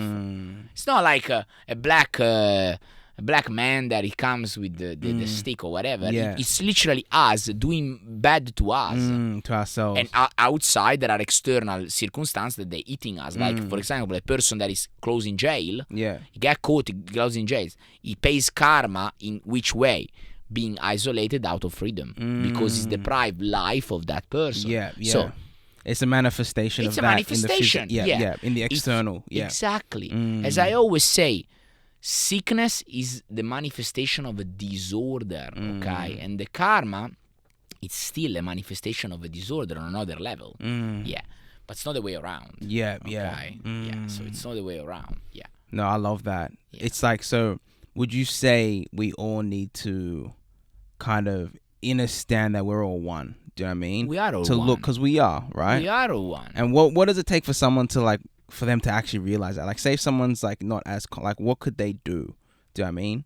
As a first step. As a first step. The first step, Coco. It's literally, this is funny. I was giving you a nickname in Italian. The first things is, Coco, to stop working through the mind and follow your feeling. The first things I say to everyone, and I want to repeat it, is stop using the mind to analyze, because you don't need to analyze. There is a state of a feeling that is telling you if that's right or that's not. And again, if you go into a meeting that you don't want to go, understand if you work, you gotta cope with things, and you can start to thinking about changing your way of living, and consciousness obviously respond to you, so you can start to change the way of living. But if you do something that it's not in alignment with you don't feel right, get out of it, because you are lowering your vibration, and you're lowering the vibration of the consciousness itself. So the first step, Coco, feeling. Step into your feeling. How do you feel? If you feel good to do something, please do it. If you don't feel good, don't force yourself, because the signal you're sending is I'm not worthy, I don't love myself, I don't love consciousness, and the vibration you're getting out, the stress, the forcement, and stuff like that, you got getting back to consciousness. Come back, So the first thing is to change life out of not what I have to do, is what I feel to do. It's the feeling. It's the feeling. And no matter if you think like, oh, he's gonna get offended, it doesn't matter, guys, because everyone is having his own experience. Everyone is having its own experience, and it's individual. So she wants to live in fear, he wants to live in fear, please be my guest. But I don't want to. I want to harmonize, as you said, what someone can do to harmonize. Feeling. That's deep. And remember that everything gets back. So if you put out love, compassion, unity, community, spread your gift. And other things is obviously pursue your gift. Get away from this conformity business, because this is killing society. It's killing society. Get into your uniqueness, because we need your uniqueness. If your uniqueness is singing, please do it. If your uniqueness is playing, please do it. If your uniqueness is DJ, please do it. Because we need that blood uniqueness. We did. It's a piece of the puzzle, like you were saying earlier. And we need every single piece. We need every single piece, because we need to unite it. We need to get a bigger one. Yesterday I went to this parade, I told you, I want to share it now, which was a rally for freedom. Some people, obviously, it's amazing, you did great, guys, but we need you. Come, you stand for freedom, come with us, unify, we need a number, we need to stand all together. It's time to stand all together, because consciousness is rising. Let's manifest it, let's get into it. And a lot of people wants to come, but they think, oh, what is gonna think my mom, what is gonna think my colleague works, and me myself, my clients, like, oh, you're an anti-vaxxer. I'm not an anti-vaxxer. I'm a pro-freedom. I'm not an anti-vaxxer at all. I'm a pro-freedom. Let's stop to use this word anti, like anti-Semite, anti-freedom or whatever, anti-vax. I'm a pro-freedom for everyone. If you want to believe in God, believe in God. If you want to believe in COVID, believe in COVID. If whatever you want to believe, go for it.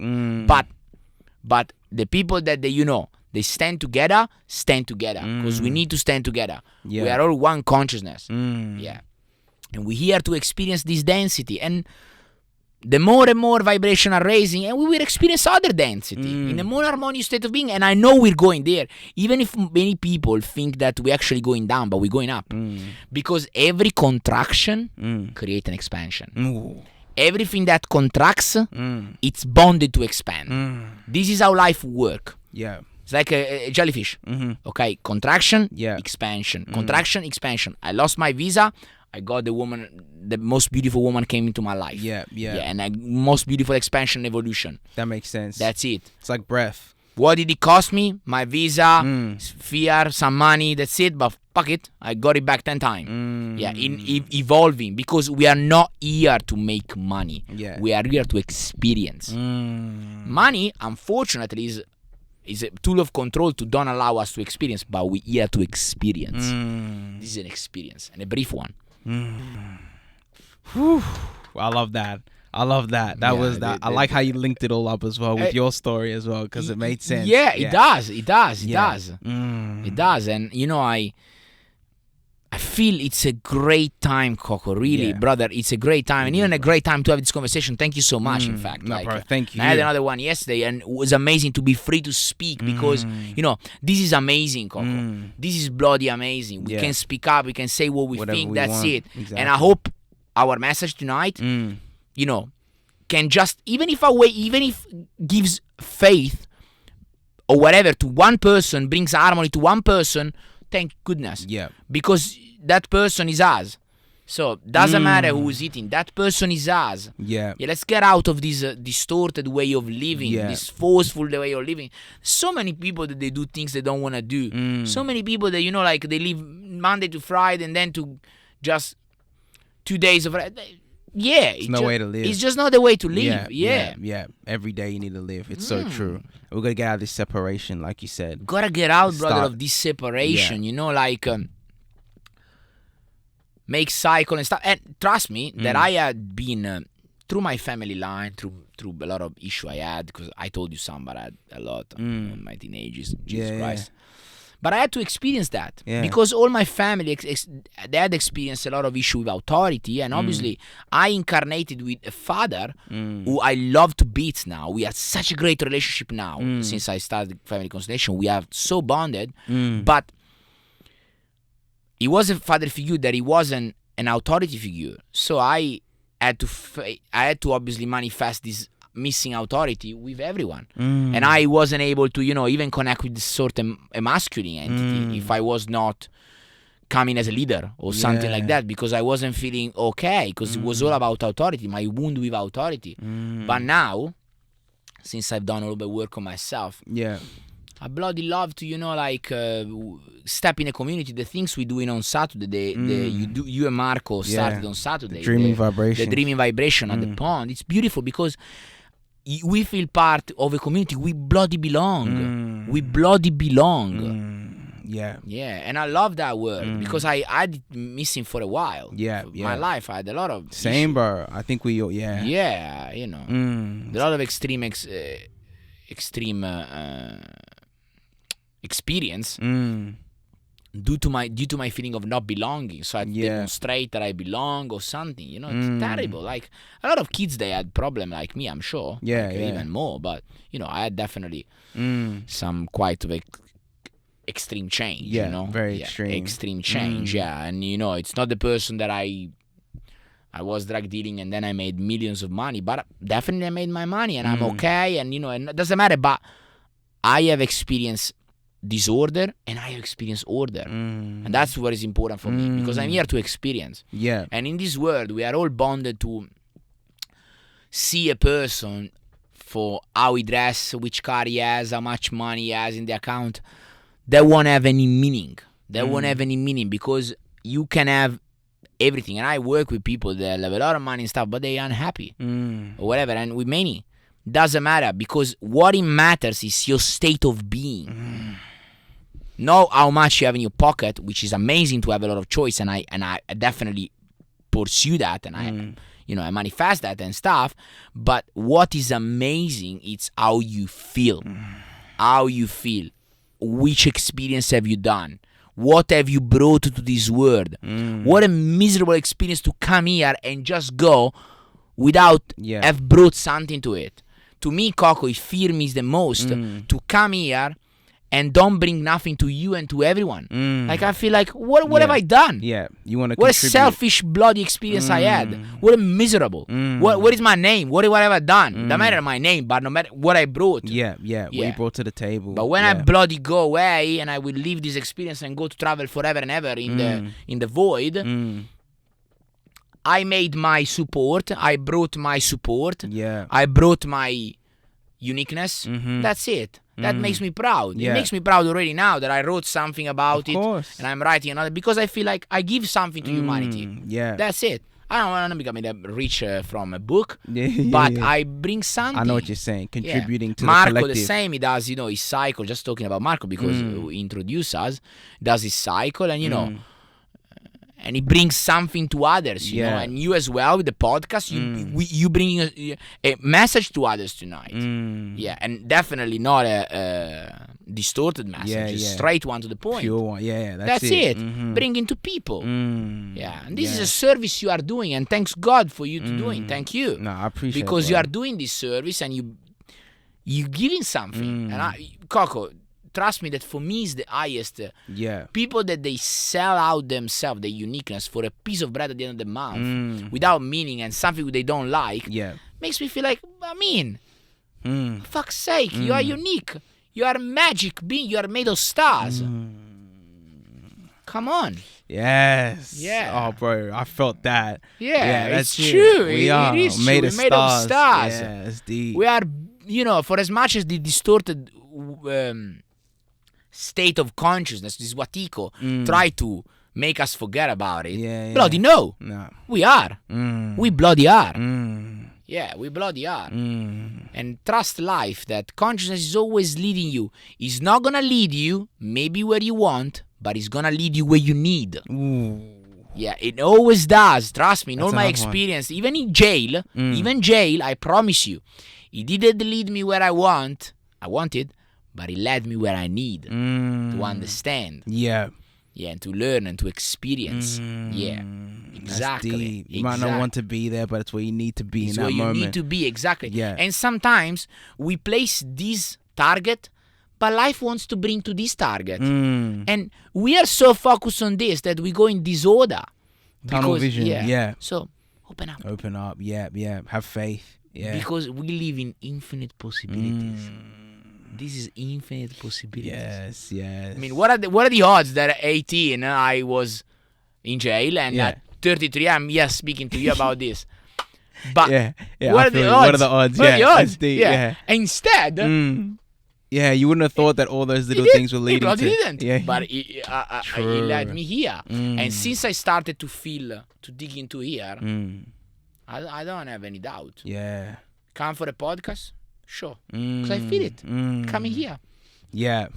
No hesitation. No. When you're in tune with that heart, it's all like... Exactly. And people try to manipulate this smear, this holographic reality, the coding from the brain, and to manipulate this instead of changing the code. But when you do the energetic work, you change the code, manifest it. And people doing it backwards are trying to do it. Exactly. Because we are get taught like that. We are get taught like that.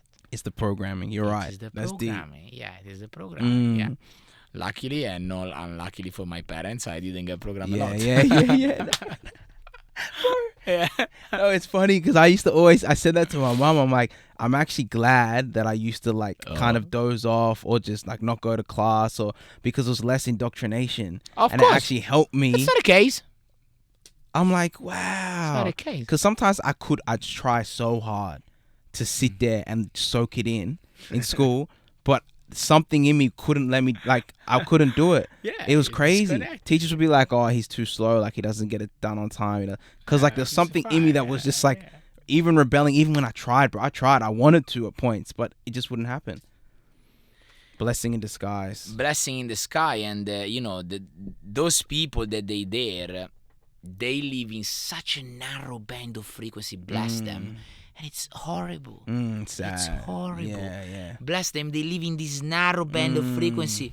If I don't work, I don't eat. The government has my best interest, and all these little things that they just give away their freedom, their power, for a piece of bread and for a pita at the end of the month. Yeah. Rather than actually step into power, step into the real power which is inside themselves. And that's what I was always saying. The mission is for yourself. The purpose is for others. Ooh. That's it. Your mission in becoming a podcaster is for yourself. But the purpose in what you're sharing with your podcaster is for others. That's deep. That it is. Yeah. That it is. And instead, we get indoctrinated at such a young age to be conformed. No, you can't do music, you can't dance and stuff like that. You do maths and Pythagorean and whatever it is, which you don't need it. I wrote a bloody book, and I have the primary school. Yeah. And even I'm okay to speak. I learn English just by listening. Yeah. And I'm a good sponge. I absorb a lot. That's my skill. I absorb a lot. But you don't need it. Because there is something new that it's already there. Another things, Coco, no? Then I don't get too long. But school system, they call education, which is indoctrination. But education system, it's based, Coco, on if you have 9, different maths, history, geography, and everything, and you have literally 8 you do very well, but 1 you are shit. Instead of focusing on the 8 subject that you do very well, they make you focus on the one that you don't do very well. But jeez, I mean, what a ludicrous state of mind. What a ludicrous state of mind, brother. Yeah. I mean, No, I know exactly what you mean. Yeah. It's like, why go to something that is hot, like, it's in resistance when you go to something that's a flow. it's all in flow, which means that my incarnation, my personality, or whatever you want to call it, doesn't have to call it incarnation. It's okay. Yeah. My state of being is leading me to, that things. Let me do it. I do very well. Yeah, it's so deep, and it's because we've been trained so much and programmed to go, like, for things to be hard and resilient. A little bit of good in everything. What? What? Like, I mean, what? I mean, I have to be a little bit... No, the things, mediocrity in everything. Yeah. What? It's like, what? Yeah. These are the little things that I know. It's crazy, and when bro. you just, I know, I feel it. I feel it. Because I care about my brothers and sisters and the future generation. Yeah, 100%. Future generation. Like, even yesterday, I went to the march, the rally. I know already that I'm not agreeing to do the things they say, and I don't, in fact. Yeah. But I go anyway because I want to make number. Because I don't do already these things. But I want to make number. I want to work for freedom for the future generation. What am I gonna say to my children? What am I gonna say? Well, they were imposing fascism or whatever it is. And what was I doing? I was staying home. Yeah, just chill. Yeah, true. Yeah. That's a good way to think about it. What? Yeah, exactly. I want to say to my son, I done my best. I done my best. Dad has done his best. Yeah, no, 100%. I'm not gonna stay and if I believe something is not right, of course. If I believe something is right, I believe something is right, that's fine. That things I don't feel is right. Yeah. So I feel like I go and I say mine. Yeah. I express my individual message. Always stand for it. Oh, you bet on that.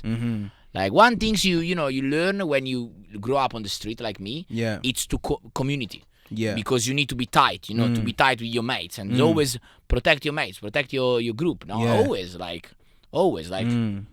protect in the way. Stay together, no? Because it's the first things. Yeah. Yeah. It's important. Oh, it's everything. So important for me. Yeah. It's still very important these days. My friends always like my friends, my ex-girlfriend, for example, everything they need, if I can, of course. Yeah. Because, I stay loyal to the people that they show me love and, to my community, of course. I stay loyal to everyone, not to my community, to everyone. Yeah. Because I am everyone. Yesterday I post things and I'm with Israel, I'm with Palestine. I'm not either with Israel, I'm with Palestine. I'm with everyone because I am everyone. Yes, that's deep. Yeah. Yes. Yeah, by the bloody shit. And if we start to speak like that, it's a the game war changer. finish in 5 minutes. 5 minutes the war. Yeah. It's so true. Yeah. It's having that that greater mindset. I mean, seeing Of from course. that bigger view of just like, bro, we're all the same. We are all We're the literally same. all the same. What are are we you fighting doing? over? Yeah. What are you fighting about? What are you fighting Exactly. about? It's like a sport. It's like soccer. It's like, imagine if soccer teams went to war, like physically. You know what I mean? It's like, I'm Manchester and I'm Man United. It's like, what do you mean, bro? Like, do you know what I mean? We play It soccer looks so together. stupid. Exactly. If there's not me, we don't play soccer. So let's enjoy. Let's exactly. enjoy. Even, in the fight sports, in the combat sports where I come from, there's so much respect. Like UFC has brought it a little bit out of respect, but not even because afterwards they hug anyway. They do a bit of talk show, but then after they hug, because they felt they felt that. yeah. Oh, you bet on that, you feel it. Like you don't hate your opponent. It's like it's your brother. Like you're having a fun. That's it. You respect them. Of course you do. Like only with this distorted way of living, which it comes from a distorted way of mind. Which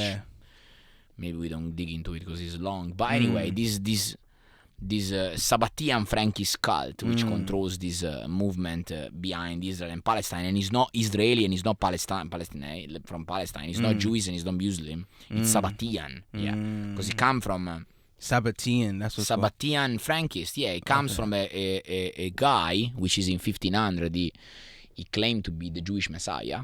Okay. And it's called Sabbatai Zevi. Another guy, and basically what Zevi did, he basically, there's a beautiful book that speaks about is The Trigger from David Icke. Another book is At Which Cost Israel from another Jewish rabbi, which is a fantastic book.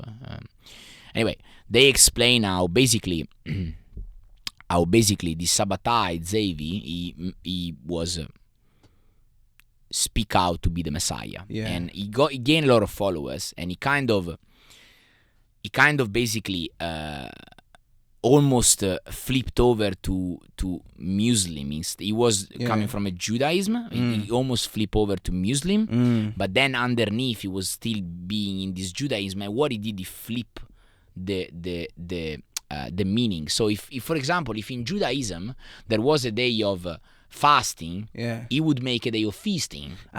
So he flipped over this draconian way of thinking, which by the way comes from the bloodlines as well. This is in 1500.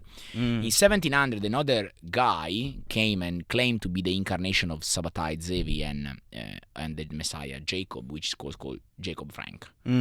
So basically, this Jacob Frank followed the Sabbatian, and he created this movement called Sabbatian Frankist. And what the Sabbatian Frankists did, basically, they inverted everything. So the fasting day was the feasting day, and they inverted all the meaning, and they created what the cult. Then it comes from the House of Rothschild and all these bloodline families, which they Nephilim, and they basically inverted this draconian symbolism, and they the one that they were behind financing Hitler.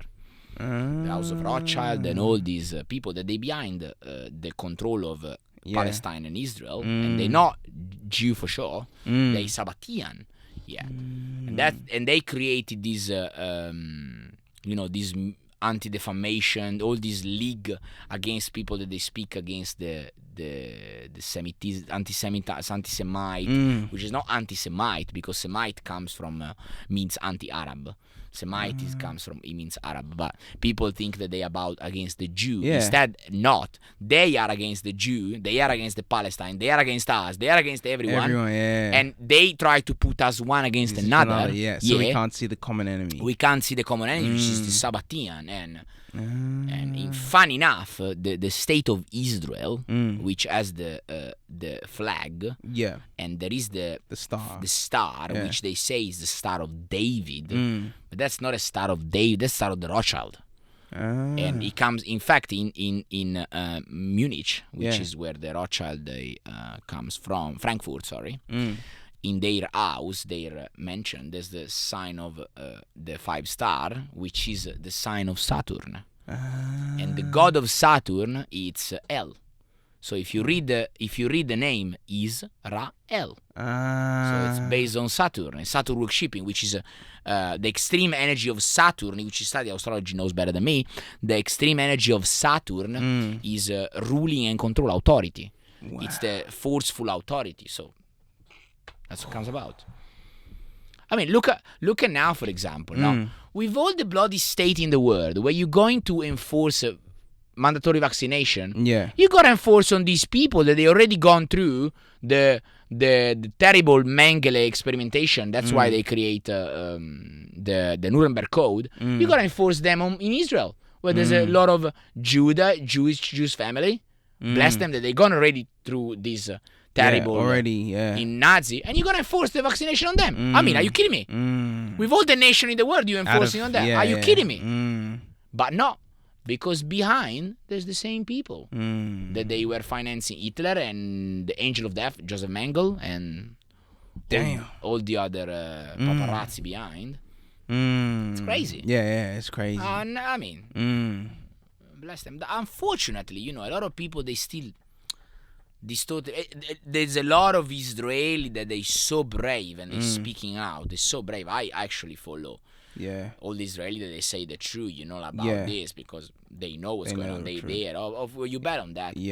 But a lot of people that they actually around the world, maybe they don't realize, they say like I'm with Israel and stuff, which they don't understand. There's not Israel or Palestine. It's just the Sabbatian cult behind everything. Which David Icke in this book, The Trigger, and the Jewish rabbi is called I don't remember his name. I think anyway, his book is called Israel at which price? At what price?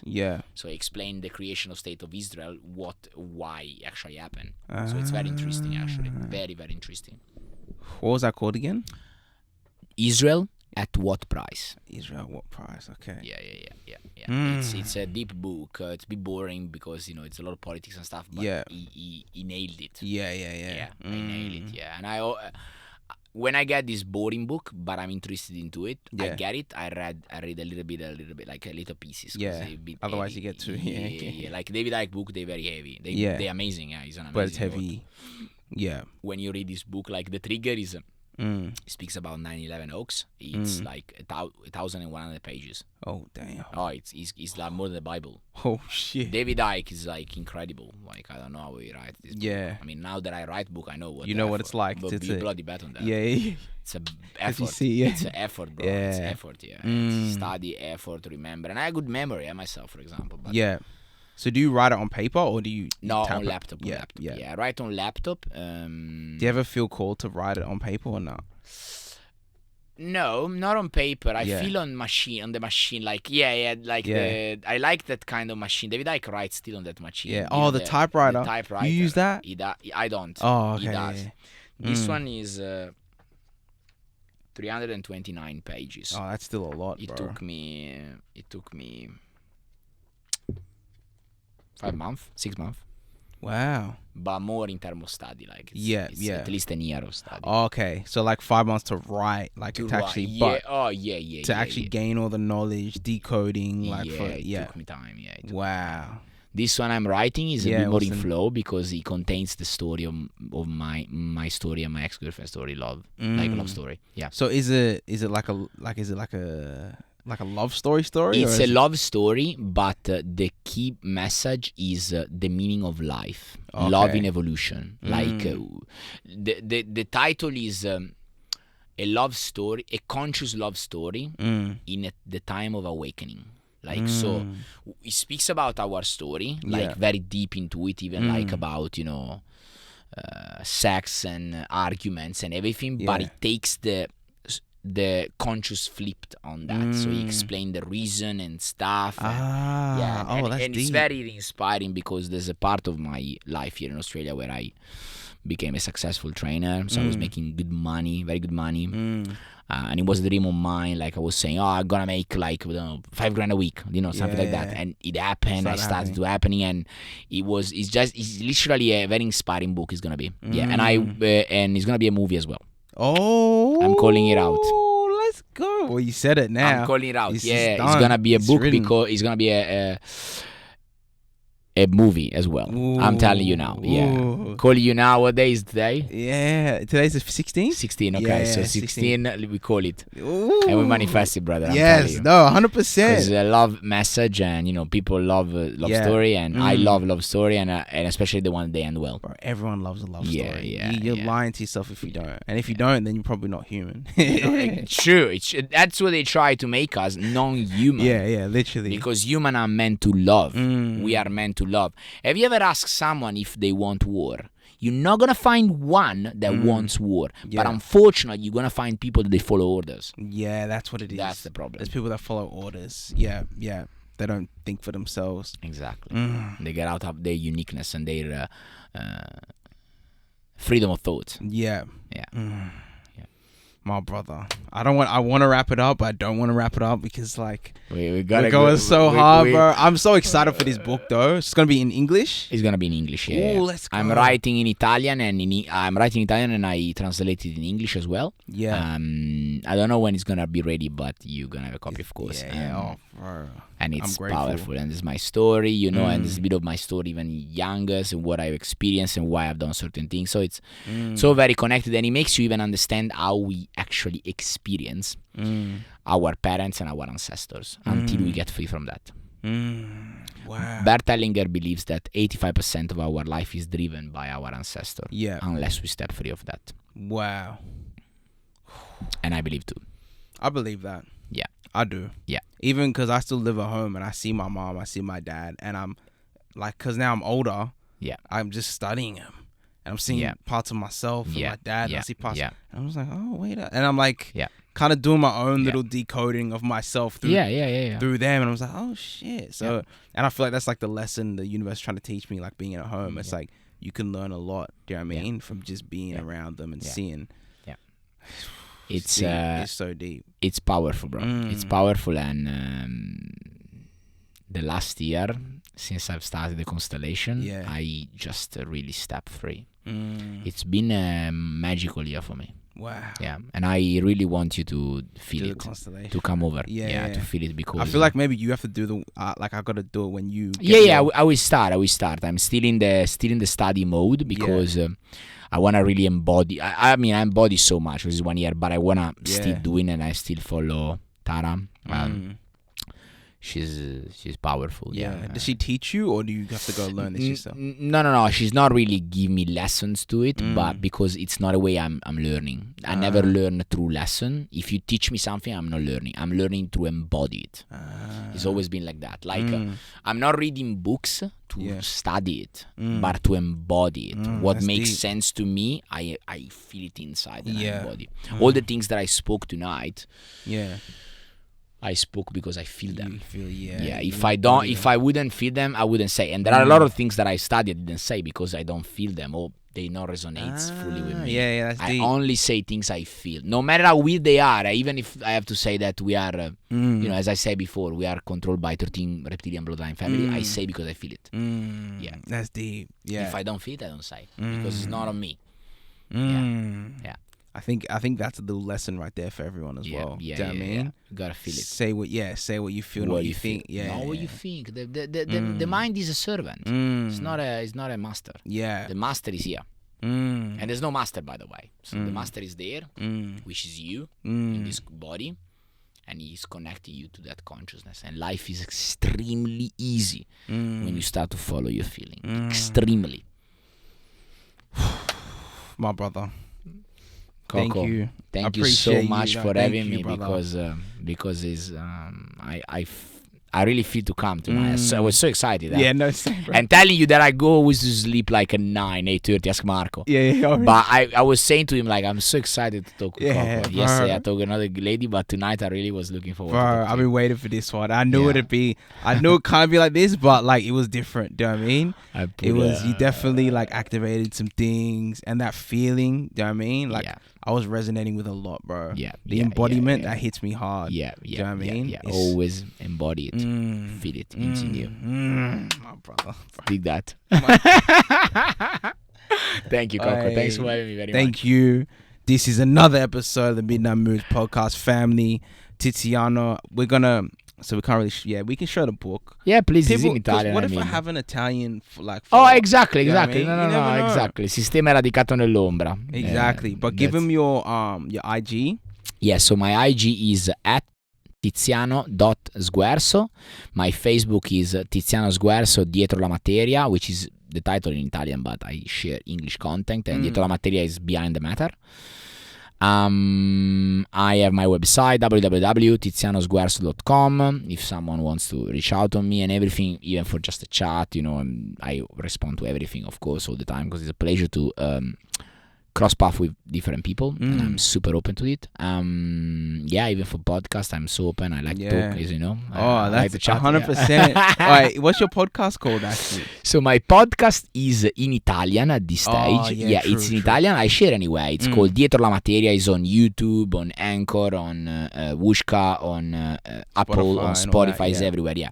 But I decided to do in Italian because I felt those topics that you feel like you're saying. I felt it, and especially because there are a lot in English that they speak up in terms of those kind of things. In Italy, forget about it. They really closing their 5 cents bubble. I see what you're saying. Like how you made the book for that. So I'm gonna break that 5 cents bubble. That's part of your mission. Even if it's gonna take me 20 bloody years, but you bet I'm gonna do it. Oh, that's deep, man. That's probably why you came like here. Italian. Of course I came here. This is the land of the original. The original people. Yes, I like how you break that down. Bro, we're gonna do another one of these, 100%. Anytime, brother. We're gonna run it it back. Will be a bloody pleasure, and we can put it up anything you want. 100%, man. Especially when the next book drops. Yeah. There's a lot of love in that, so we speak a lot about love. And I feel like the time it will come out is the time when like a lot of people will be vibrating on that frequency. And we're getting there, guys. And as I always say, I wish to live with that. Hold on, because consciousness is rising. We'll leave it at that, bro. Consciousness is rising. Yes. Family, have a great night. This is another episode of Midnight Moods podcast. My brother Tizi, thank you again. I'm Coco the Conscious, aka Mr. Moods, signing off. Much love. Peace.